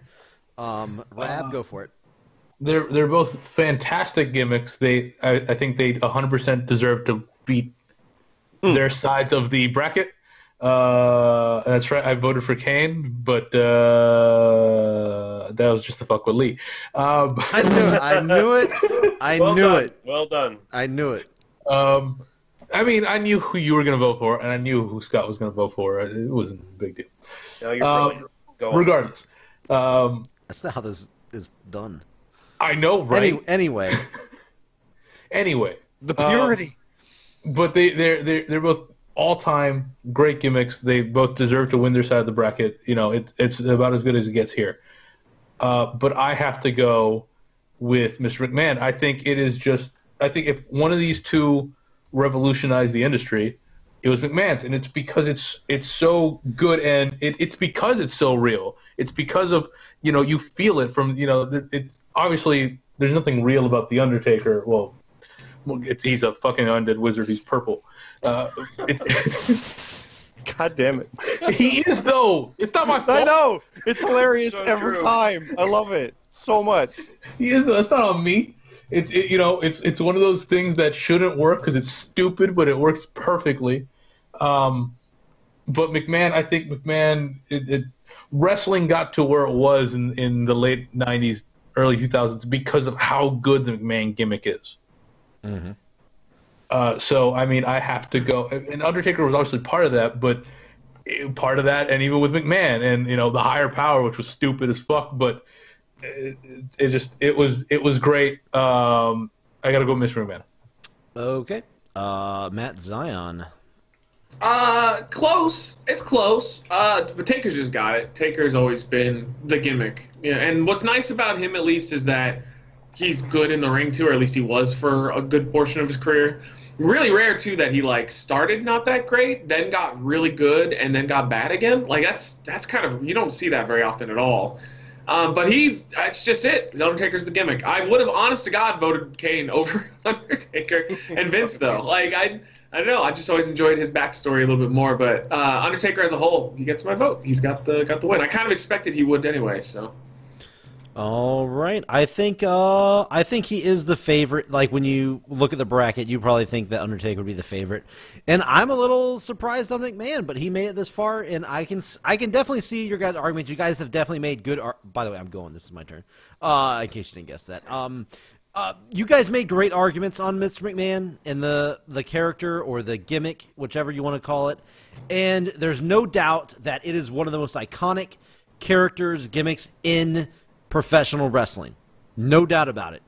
I just can't buy it as one of the greatest gimmicks of all time over The Undertaker. I mean, I obviously can't do it since I was going to pick Doink the Clown. Undertaker is... There's only two great gimmicks, or... I don't know. I don't know what I was going with that. But Undertaker is by far... between him and McMahon, the only gimmick on my radar when I think of those two. If I just look at both of them, I'm like, oh, which one of these are a better gimmick? I don't even think about McMahon as a gimmick. So I am going to go with Undertaker here. It's iconic. It's going to last forever. Everybody will remember Undertaker. One of the best wrestlers, characters, gimmicks, looks, feels, everything that there is about professional wrestling. Undertaker is all wrapped up into one, and his gimmick is definitely one of the best of all time. So that's my vote. Lee. This one's actually kind of tough because say what you will about Mr. McMahon stacked up against The Undertaker, these are two gimmicks that people believe in. Undertaker, for all the bullshit that his career has gone through, like all the lows, all the really silly bullshit that he still does to this day, by the way, that is just ridiculous. People still buy into his shit. Like when that fucking gong goes and he enters, people pop for that motherfucker. And that's just a testament to what a great worker he was and what a great personality he still is and how he just sort of commands the fucking ring when he walks in there. Mr. McMahon, people believe in that fucking shit. Like, there's a part of a backstory there where, you know, oh, Mr. McMahon behind the scenes, in real life, he's an asshole. And you just buy his character because, yeah, he's a fucking asshole. You just buy his character totally, no matter how heightened it is. And it's a really hard matchup, but I think Undertaker just has more longevity than Mr. McMahon does. And it's honestly, it's a tough thing because Mr. McMahon, he's not really a worker. I mean, he can go in the ring, he can do matches with great workers and make it look halfway decent, but he's not a wrestler, he's not a worker. The Undertaker can do it all. Like, the guy can fly, he can fucking wrestle, he can do fucking grappling and all that shit. He can do the MMA shit that he brought into his career later on. And all at the same time, he still pulls off that persona and people still buy into his bullshit, which is amazing. I can't say that for, like, Kane, where it's just, it feels silly when he does his shit, but The Undertaker has this upper level of realism somehow, and it's weird. It doesn't make sense, but he does. And he just has the longevity that Mr. McMahon, I don't think he has. So I have to go with Undertaker on this one. All right, ladies and gentlemen, that means we have a winner, 4 votes to 1. The Undertaker is going to win and win the title for Jobber Radio's greatest gimmick in the business, The Undertaker. In WWE. Okay, sorry, yes, we did specify that before this. In WWE. But there you go. There you have it. I thought it was going to come down to $1 Million Man versus The Undertaker. when I looked at the bracket myself. But Vince McMahon, I guess it goes back to what you guys said. We got the real $1 Million Man versus, the gimmick $1 Million Man, and you guys went with the real one. But I thought it was going to be Flair against Undertaker, but then a bunch of assholes voted. No, I also thought it was going to be Flair against the Undertaker. could see, like I said, if we didn't do just WWE, I could see it easily see Ric Flair over there. I actually would have had a hard time $1 Million Man versus Flair, but I don't know. I might have went. No, I would have went Ric Flair. I think I would have went Ric Flair probably. I mean, I would have gone McMahon over Flair anyways, but I thought you guys were going to get Flair through to the end. No, what I think Doink was better WWE. So what I think funny. No, you literally voted Doink though. You voted Doink. You said no. Yeah, I know though. But what I find funny is when you say you don't even think of McMahon as a gimmick. Yeah, but it is. Like they've got you so believing it that you don't even think of it as a gimmick. That's how good it is. Maybe that's true. Maybe that's 100% true. Maybe it's so good of a gimmick that I don't think of it as a gimmick. That's possible. It's really that good. Fucking really is. Mark. Well, then maybe that means I should have picked it then. But no, I don't know. There it is. Either way, the votes are in 4-1. Undertaker wins. Greatest gimmick of all time in the WWE. Okay, so there you go. Hope you guys enjoyed. Hopefully we can do another one where we get some WCW guys in here. Yes, and we'll do a WCW. I will build a list. Pay attention to this list this time. I looked at your other list. There's a Halloween list, a horror gimmick list that you totally ignored for Halloween. Okay, let's just you know. I did look at it and I instantly kind of what somebody said earlier with Undertaker versus like Mortis and Demon 666 or whatever. Yeah, okay, that's fair. That's fair. Undertaker would have easily walked through that one. So. We honestly almost decided, we talked about this a while back, of doing a horror list without Undertaker, just specifically because of that. Yeah. Okay, that's fair. I apologize, Bomber, but I still hate you. It's okay. Okay, that's fine. I can live with that. Hope you guys can too. All right, I think let's get out of here, guys. We'll see you guys on the next episode. Tune in to jobberradio.com and on our YouTube channel. Just search Jobber Radio on everything, and we will pop up. All right, guys, we're out of here. See you on the next episode. Eat it up, Marks.